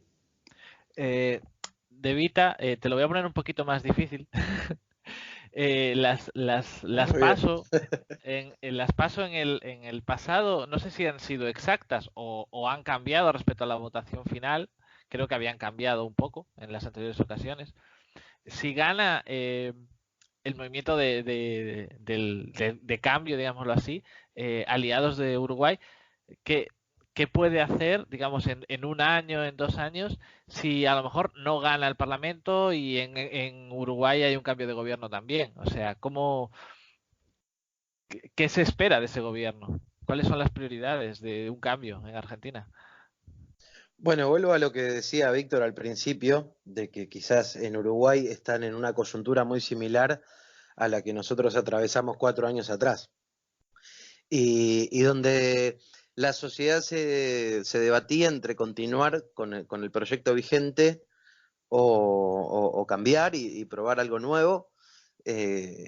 bueno, la sociedad argentina probó, cambió por algo nuevo y el retroceso fue tan, pero tan grande que hoy por hoy volvimos a las mismas demandas, no del 2015, ni siquiera del 2011, sino que hemos retrocedido 20 años y las preocupaciones más elementales que quizás no estaban tan en boga, hoy por hoy vuelven a ser las principales. Hoy por hoy la propuesta del Frente de Todos va dirigida al empleo.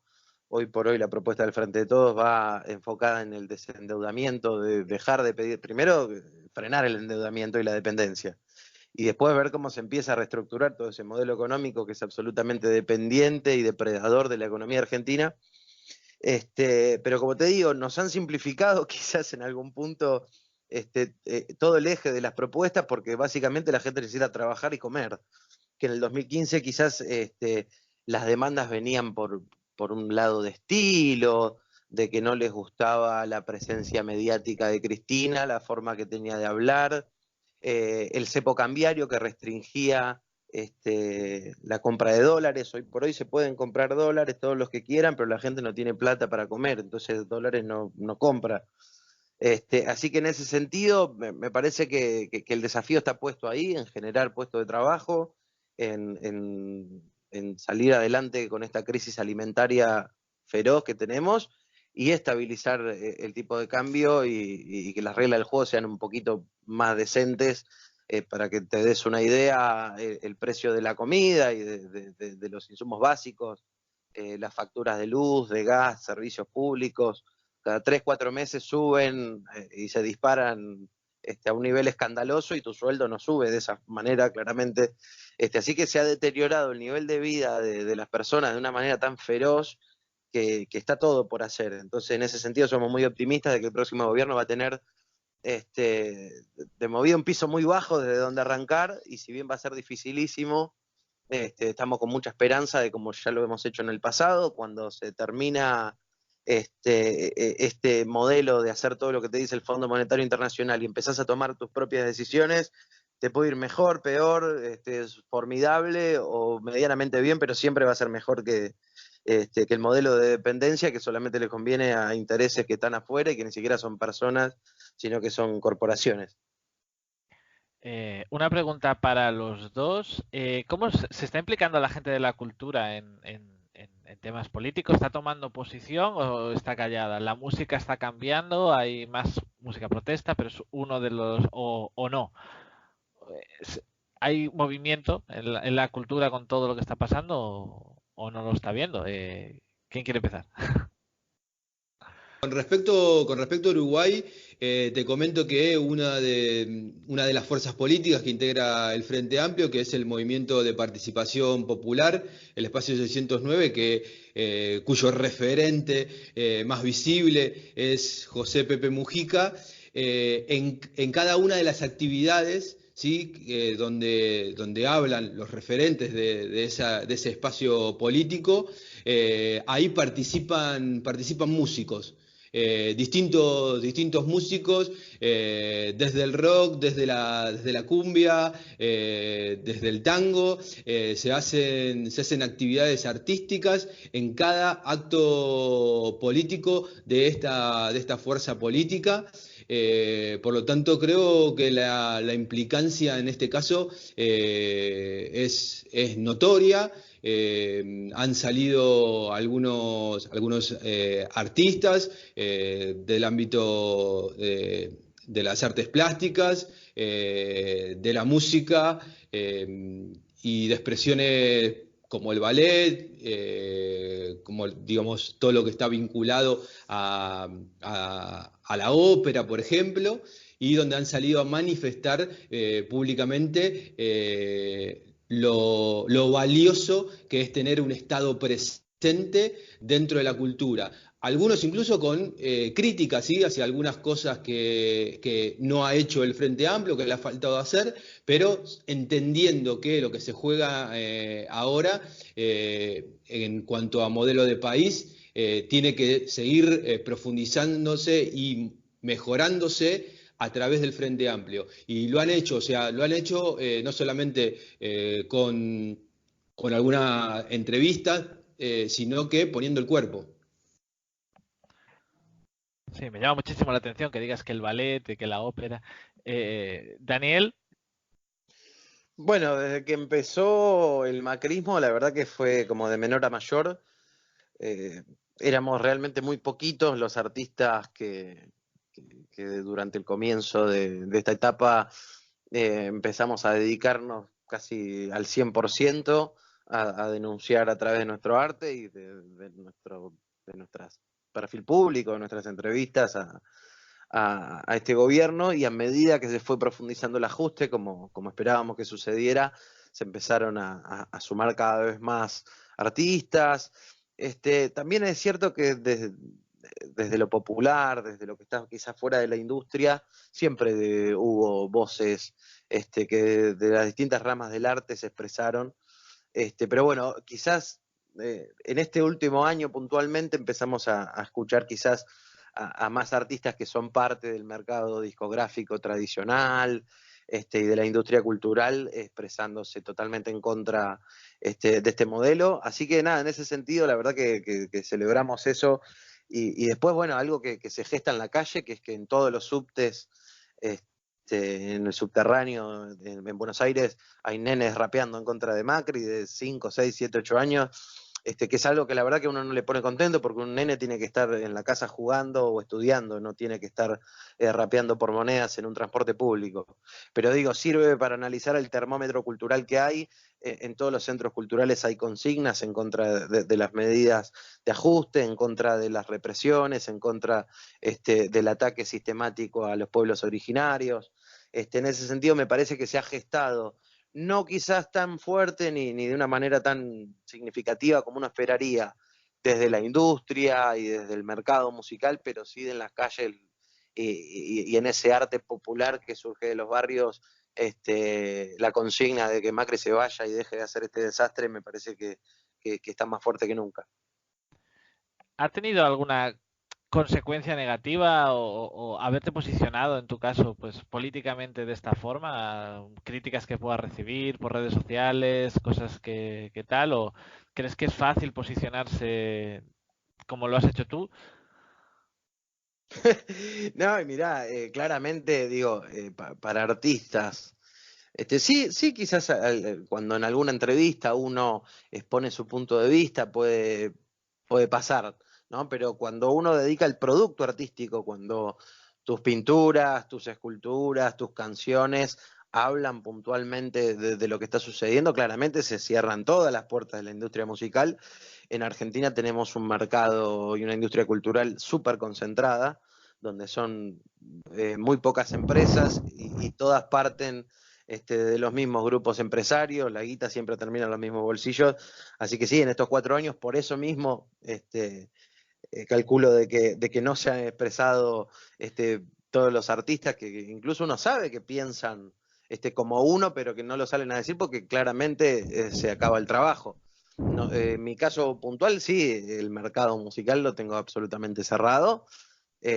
Bueno, hace 2 o 3 días estábamos ahí con la gente del Estado que después de lanzar una canción que se llama No Vuelven Más, donde atacamos puntualmente a los popes del periodismo oficialista que ha ocultado las consecuencias del ajuste durante estos 4 años, nos cerraron la cuenta de Twitter, que agradecerle también, aprovecho, a la gente del Estado y a un montón de medios en todo el mundo, a Rafael Correa, a Jorge Glass y un montón de periodistas que se solidarizaron con nosotros y nos ayudaron a recuperar la cuenta. Pero digo, sí, esto ha sido una constante, la censura, los ataques, las amenazas, sí, sí, sí, por supuesto.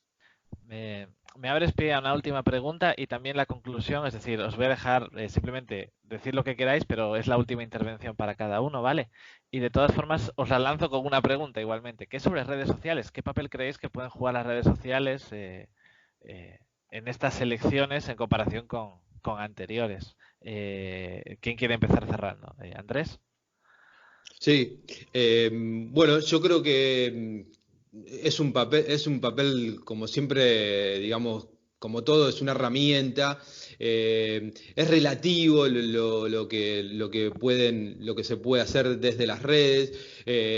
Nosotros desde el Frente Amplio entendemos que lo mejor siempre va a seguir siendo el mano a mano, ¿no? La charla de café, la charla con el compañero de trabajo, con los y las compañeras de trabajo, la charla más íntima, ¿no? Me parece que ahí se pueden realmente volver, digamos, a discutir realmente política.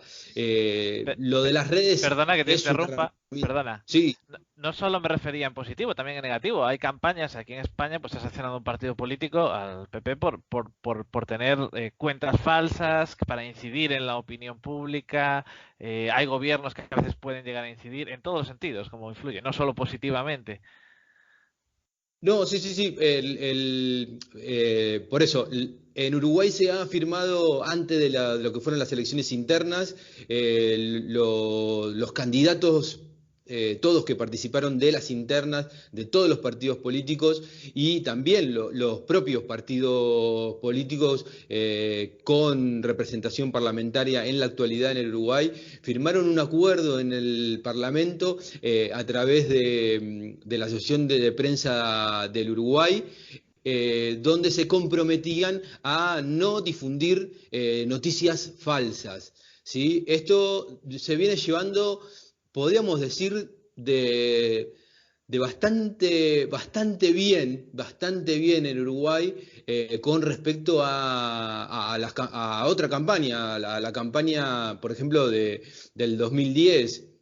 Realmente se viene manejando hasta ahora bastante bien en el aspecto más negativo, esto de instalar noticias falsas y bueno, de influir de manera negativa con respecto a lo que puede ser la decisión del pueblo uruguayo a la hora de votar. Con respecto al rol por la positiva, digamos, ya te digo, o sea, me parece que se vive un microclima de los que tienen ya, digamos, el voto decidido y ahí, bueno, hay chicanas entre los distintos partidos y los distintos referentes de los partidos donde tienen, digamos, donde buscan impactar en las redes con alguna cosa histórica que hayan hecho unos u otros y que sepa que eso puede llegar a influir en el voto de los indecisos, que es a lo que hoy se apuesta en Uruguay, lograr el voto de los indecisos, que a priori estaríamos rondando un 15-12%, por lo cual definiría que el Frente Amplio pueda ganar en primera vuelta o no.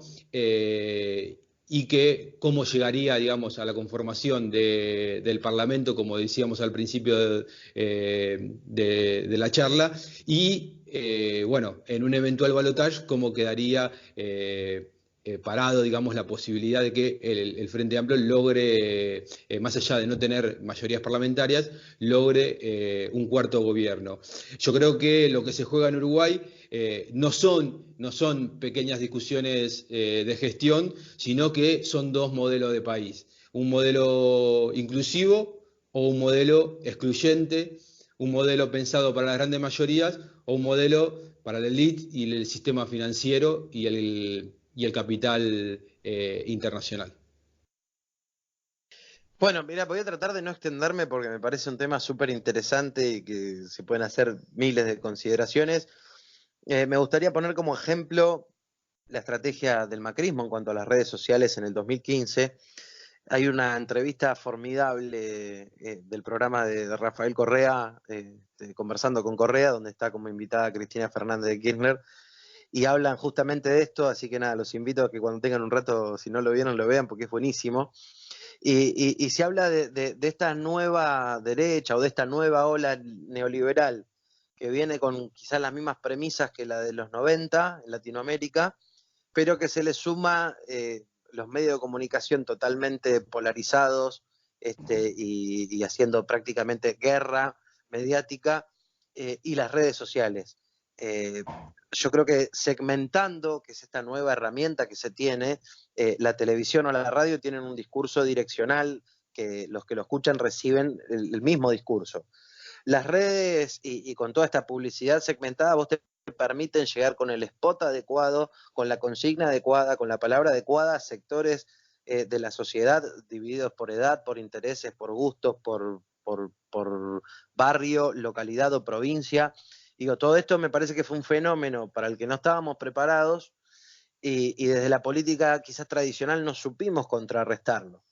Ahora también, por otro lado, uno ve cómo el macrismo subido a todo ese presupuesto increíble que tiene y a todas esas vinculaciones con el imperialismo, donde sintieron de que las redes y que los medios de comunicación les daban una omnipotencia a prueba de balas y creyeron que haciendo exactamente lo mismo que en el 2015, que es segmentando en redes, generando odio hacia la militancia y hacia los simpatizantes del peronismo y del kirchnerismo, segmentando un discurso más moderado para los indecisos y un discurso ultra radicado, xenófobo, violento y fascista para su núcleo duro, les iba a alcanzar, y en las PASO se dieron en la pera con que la verdad que todo eso llega un momento que la realidad se impone a esa realidad virtual que crean, y por más que los medios de comunicación en el 99% de los casos digan lo que ellos quieren, y por más que en redes tengan presupuestos impresionantes, trolls, call centers para instalar hashtag, para instalar noticias, distribuir noticias falsas, memes falsos, burlas falsas, todo eso no les alcanzó. Entonces, quizás me parece que es una etapa buenísima para replantearse el rol de las redes, de lo importante que es y de cómo a uno le hacen sentir la carencia de esa experiencia tecnológica a la hora de encarar una campaña política y de encarar medidas políticas. Y por otro lado, también entender que tampoco es la fórmula de la Coca-Cola y que puede fallar, porque si tus políticas son un desastre y hambreas a la gente, por más experiencia y por más calidad que tengas para manejar las redes sociales, la realidad se va a imponer. Bueno, pues muchísimas gracias por venir. Espero que volvamos a hablar en breve de esto, porque las elecciones pueden dar para mucho. Y espero volver a contar con vosotros. Nos vemos en el siguiente programa, en el siguiente podcast de elestado.net. Hasta otra.